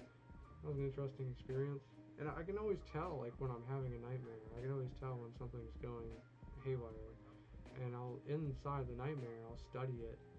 And I'll look around. It's always really curious. And don't really phase me. I actually did a tiny little short comic last year. I posted it to my community posts here on YouTube, where I had a dream where I was like, I was stuck underwater, and I was like misshapen in like a different variety of different things, and like I felt like I couldn't breathe, um, and it was really scary. It was a really scary feeling because I couldn't move. I was like stuck, and I could see all the colors and everything around me, which were like gray and red and different shades of purple and blue. And it was just like such an interesting experience.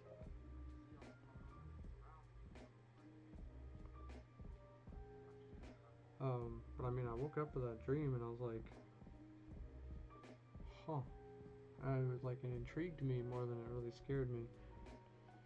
I'm not really sure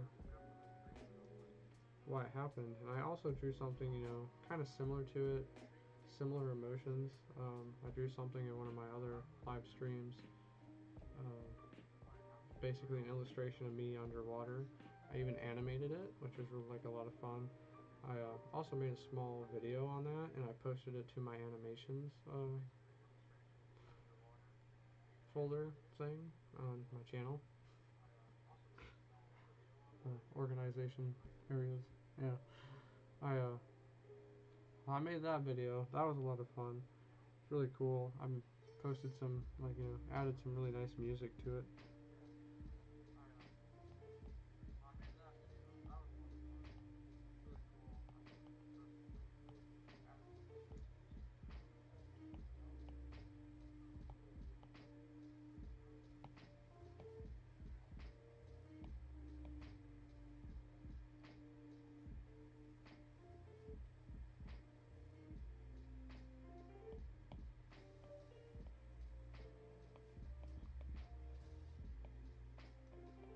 Life is just I feel like life is nothing but a dream for real.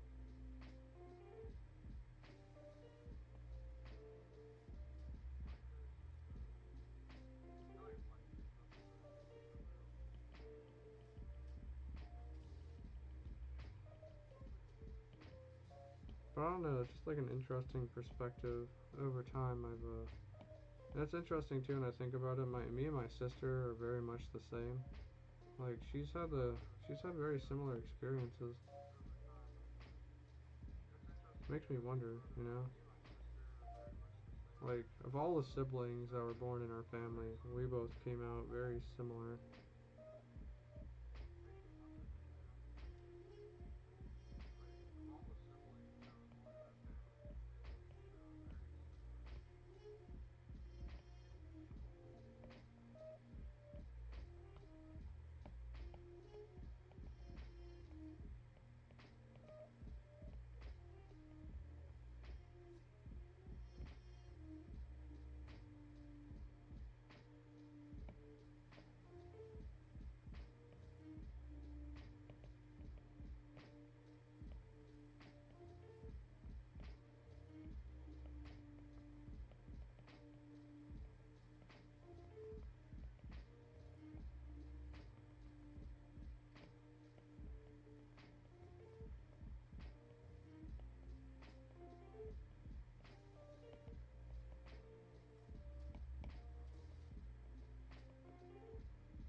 guess I've always like found it interesting too.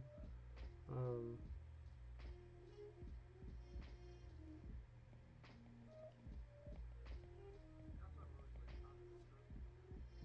like just learning my dreams and understanding like what kind of impact some things can have on my dreams over the years.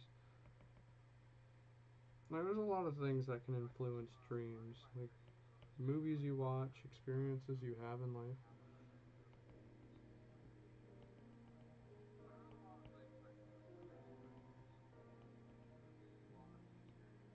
It could be, traumatic experiences. It can be, something you're feeling. Um, there's a lot of things that can really influence dreams, and I always try to like look into it and understand, why did I just have this dream? What influenced this? What caused this? What's going on right now in my life that's making me think like this?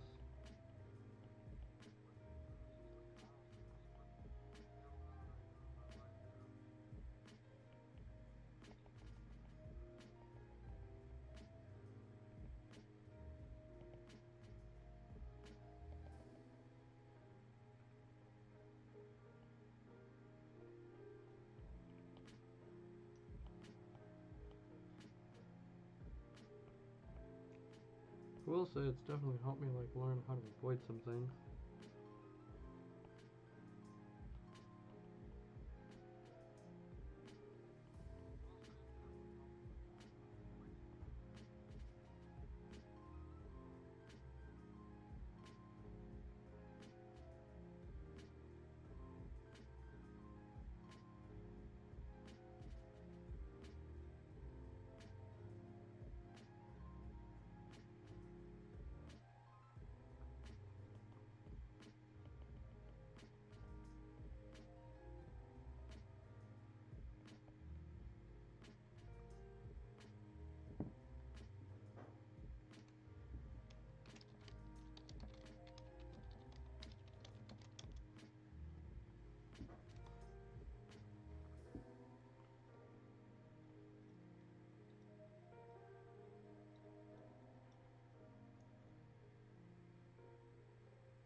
It's interesting that just a little bit of foliage can add to a picture for real. Huh. Let's see, how much do we got going around here though?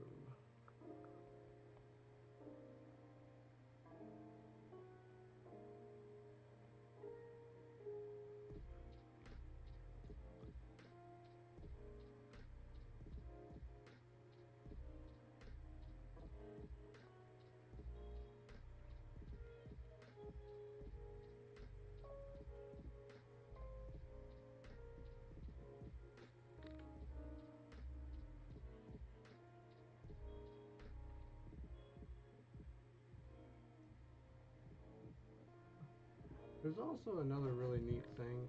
Um, the cats in particular too. Like, I think they're essentially colorblind. Like, they see things in black and white. So it makes them very efficient hunters at night. So essentially, like, they get a little bit of a night vision as well. Just a fun fact. Um, as I was just sitting here, my cat Kiwi was looking out the window, and man, kind of like scared me a little bit. I don't know what he was looking at because it's just pitch black outside. But there was another cat like hiding in the bushes, way in the dark, next to the fence. Like no way on earth I'd be able to see that with my eyeballs. But he was sitting here like getting antsy. He was able to see it just fine.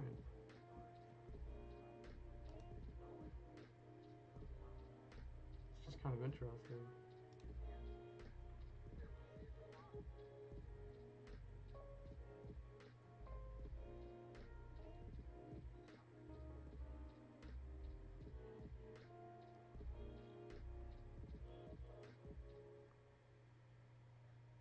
There we go.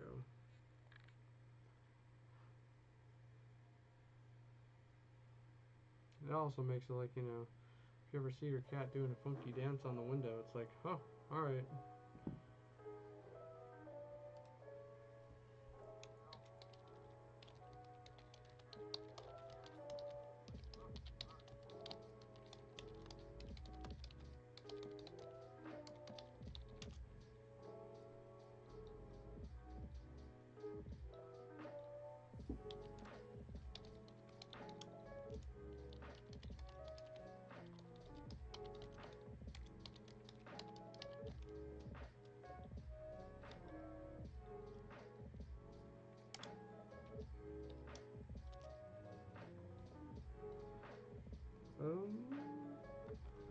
like I'm almost getting close to finishing this up. I don't know if I'll do anything too crazy with this.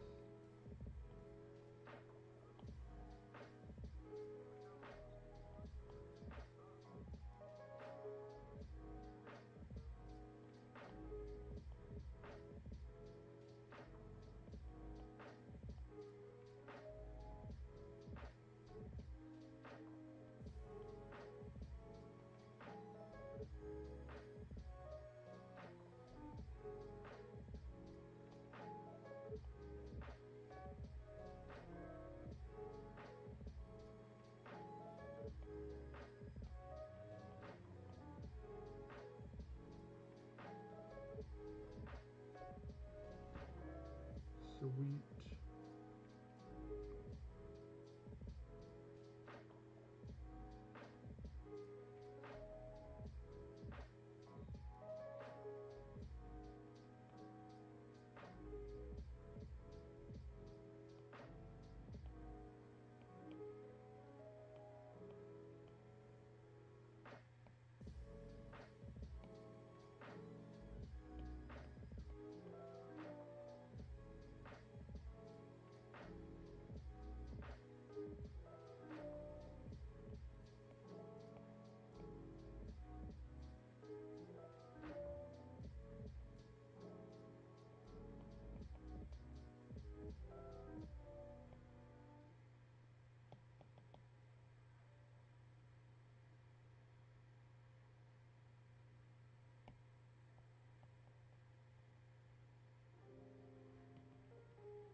Alright, let me think here. Do I want to animate? I have no idea. I don't think so. Maybe, I don't know why I say that.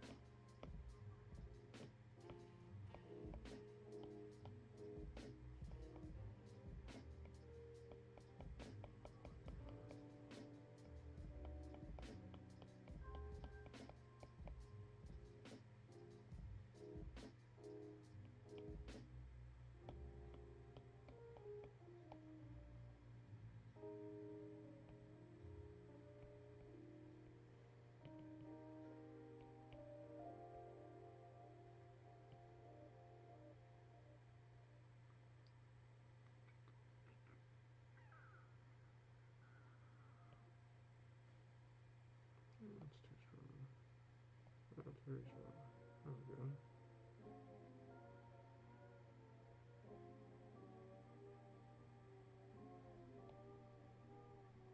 Kinda dope.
Alright, let's see. Oh, I got 20 minutes left. I wonder if I can't, like, you know, animate this a little bit.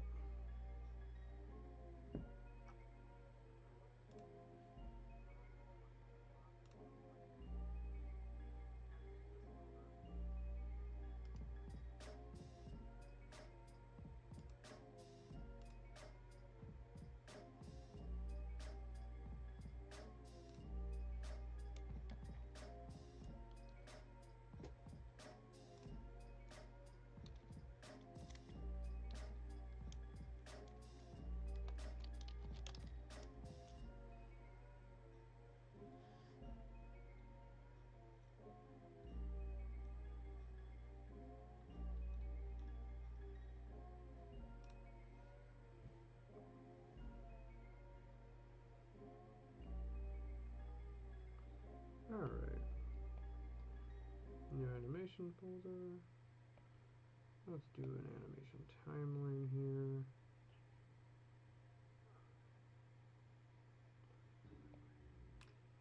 Let's go ahead and add a cell. We'll do something like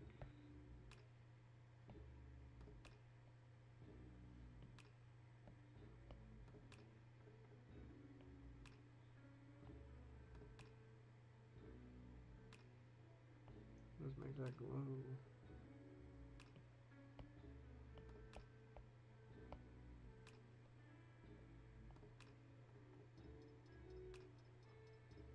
And let's go ahead and add a new one.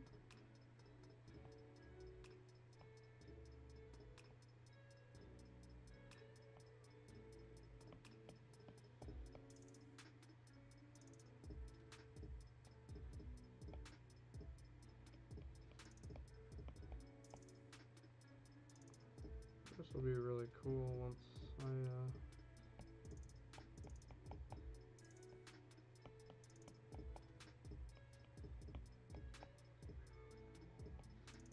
I get this one finished.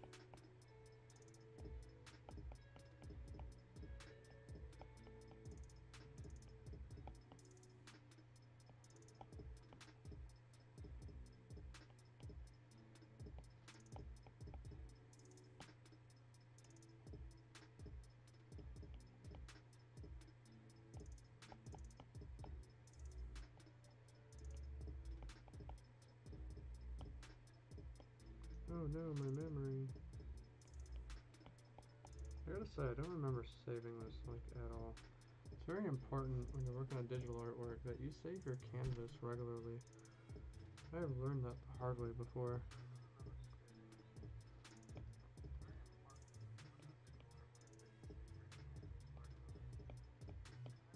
Granted, Clip Studio Paint has recovery methods, you know, recovery things in place to where, like, if it did crash, it would save your progress sometimes. Not 100% reliable. I have had that, like, happen before. It's kind of a bummer for real.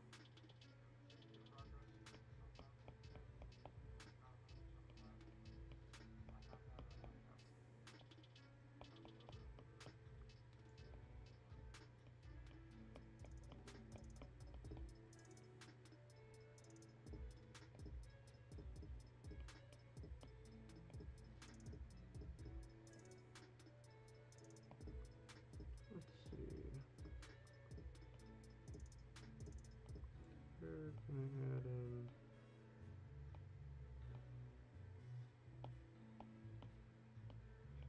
Sparkles.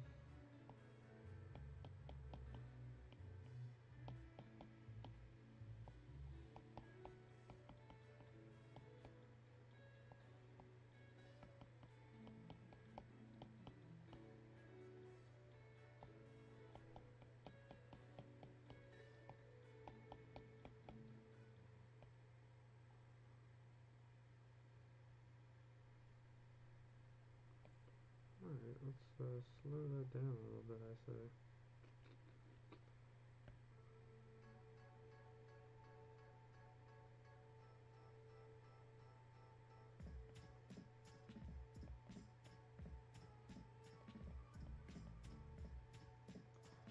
Let's go to 3.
that's pretty cool.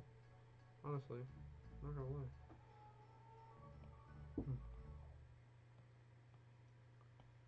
I think this turned out very well.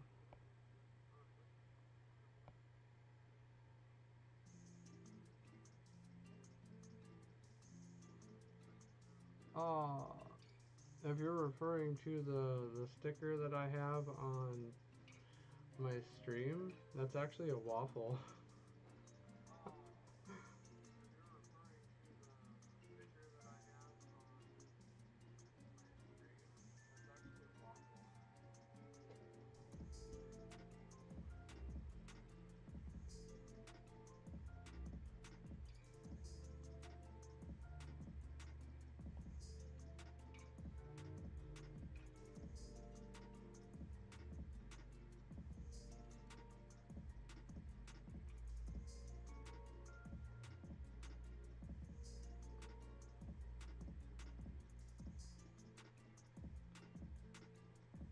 I think this is really cool.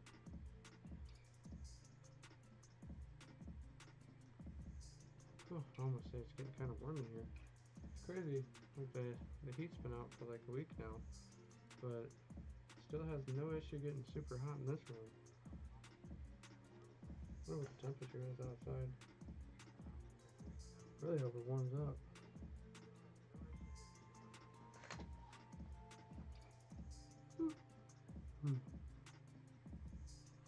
This is super dope.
Yeah, I do gotta say, like I really appreciate adding the animations to this.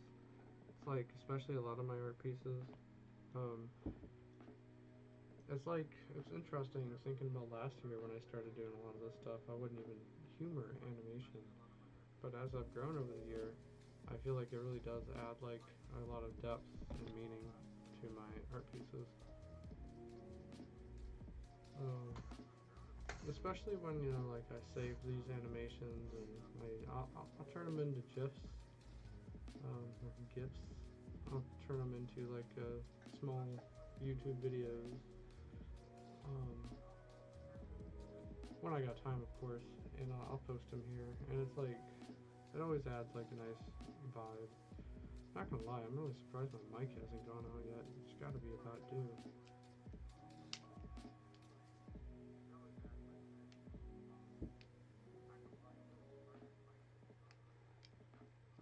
Interesting. Huh. Must be using my camera mic. It's going through pretty well. No wonder it was really dull. It must have just automatically switched over. That's convenient. But anyway, yeah, I really like I like adding animations to my stuff. Um, I think it definitely adds a lot more depth.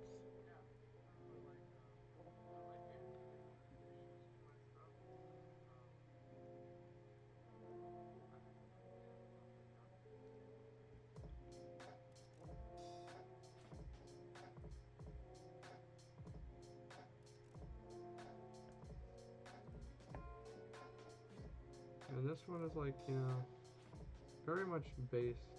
I gotta say, this whole piece itself, like this art piece, granted, I wasn't entirely sure what I was gonna draw coming into this, but I had an idea because my heart's been really aching lately for a lot of reasons, and my wonderful, my sister's wonderful husband, was nice enough to give me some inspiration on what I should draw, like an idea, essentially. And this is kind of what I came up with. It's where my mind goes with it anyway.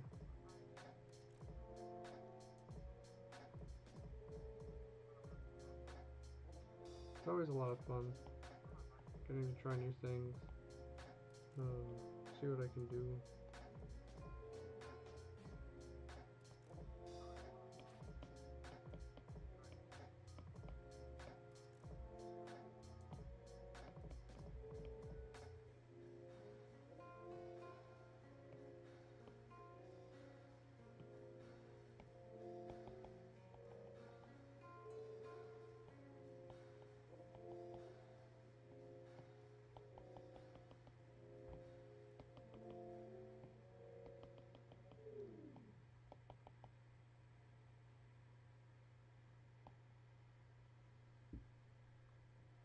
I feel like it's like a really good way to express myself as well. A lot of the things that go on deep inside and like in my mind. Sometimes it can get really challenging. It's really easy to just it's a lot nicer when I can put it onto a canvas or put it onto artwork. It's kind of like the same way with what I do sometimes. I'll draw like traditional artwork as well. I'll draw paintings and everything. I mean, for example, I should share one art piece that I drew last year.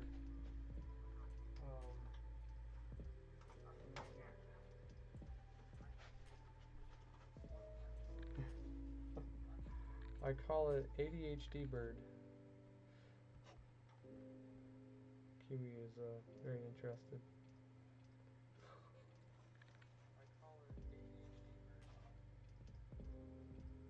It's kind of like, I don't do a whole lot of painting. This is using watercolors. So it's like, I mean,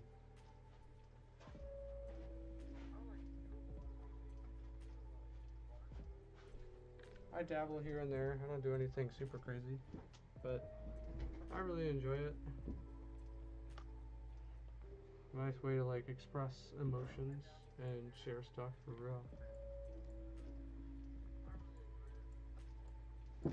I feel like, I don't know, in many ways, everybody sees the world through their own eyes in a different sense. So it's like,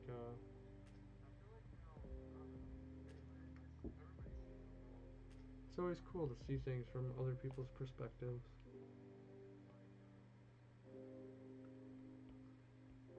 It's kind of like when, I don't know, there's a lot of people out there who are aspiring to be artists. They always talk about oh, I'm not a good artist. I don't know what I'm doing. My art looks terrible. It's just like, you know, I always sit back and I ask the question. It's like, what art ever looks good? Oh. It's an interesting question. It's always a fun vibe, for real.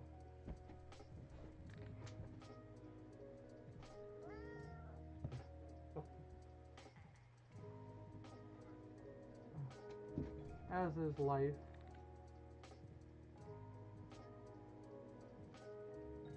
I don't even understand anymore.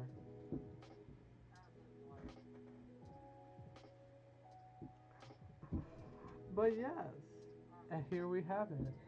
A finished art piece. Once again. We're in the nick of time too, for real. Huh.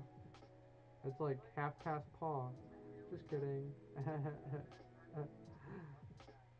So yeah, this art piece very much inspired by, granted, recent events and a lot of stuff that's been on my heart, as well as my sister's husband, Andrew, who's been accompanying us in this stream. So I really appreciate the inspiration. At the same time, like, you know, this is kind of what I was able to come up with, especially in spite of recent events. The tunnel is supposed to be shaped like a heart. It's like you're kind of like zoomed in, looking down the tunnel, and you're not really sure what's on the other side. But there's a light there that you're seeing, and I guess you just have to try to travel to it to figure out what it is for real. There's always a light at the other end of the tunnel. I always kind of like think of life too. If I had to relate it to anything of like this art piece, it's like life is the tunnel. You have to travel through it to get to the other side. Makes me wonder what's on the other side, you know? Maybe I'm thinking too hard.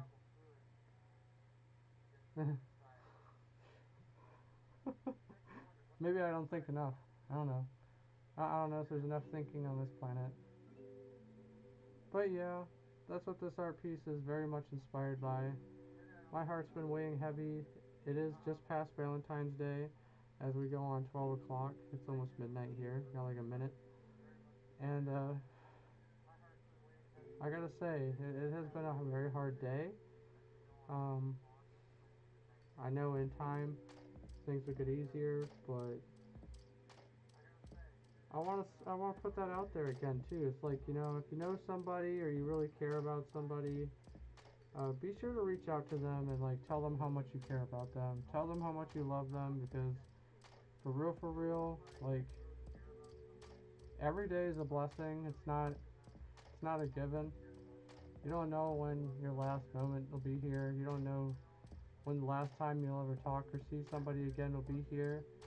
And try to think about that when you, like, you know, if you're ever angry or you're fighting about something, because sometimes, you know, some of the last words you ever say are some of the last words you will ever say. And you'll never have a chance to really go back on it. And that's something I always think about whenever I'm talking with anybody. I always try to have it in my mind, like, you know, I want this person to leave with good words in their mind and a good memory, because that in the end will be the last thing that they, even just for like yourself, it's the last thing that they'll ever know. So gives you some food for thought. Definitely makes you think a little bit, because this world's unpredictable. You don't really know what's gonna happen, and you could have everything one moment, and then the next moment it could all just disappear. And that is the cruel reality. It's like a little bit of light, a little bit of darkness, should create a healthy balance for sure. But yeah, always keep looking towards the light.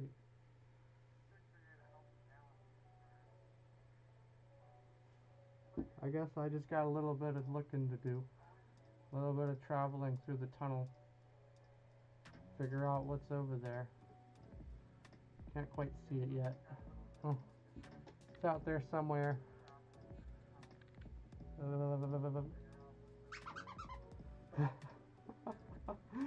What a vibe for real. Alright, well, I guess that pretty much wraps up the stream for today. If anything, I really appreciate everybody watching.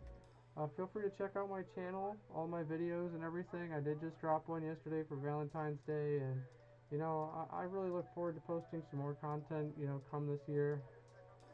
Check out my socials down below. Check out my TikTok, check out my Blue Sky, where I post all my food and all my wonderful stuff, and you know, come check out the sweet life for real. Otherwise, if you're interested in commissions or something, check out my website. All my commission information is listed down below. My website is secretpup.com, and yeah, life's a vibe for real. You could check out all the paintings that I drew in my last year live art streams, which are all up available for printing and purchase on my website. You can actually have them, you could purchase them, have them printed and shipped to your house, all through my website. Super easy for real. If you're interested, it would help support me, help support my channel, and help support what I do for real, so I can continue to bring this to you throughout the future. Otherwise, if anything, I really appreciate everybody's company tonight. I'm not gonna lie, you know, as much as everybody keeps thanking me for providing you with the cozy vibes, you all honestly, y'all made me really happy for just being here and supporting my channel and just keeping me company, because in today's world, that's really what we need for real. We all gotta stick together for real, for real. Alright, y'all sleep well. Have a wonderful weekend. I hope I was able to provide some good vibes coming into the weekend, and let's hope next week will be a better one for real. I hope I was able to create some good inspiration.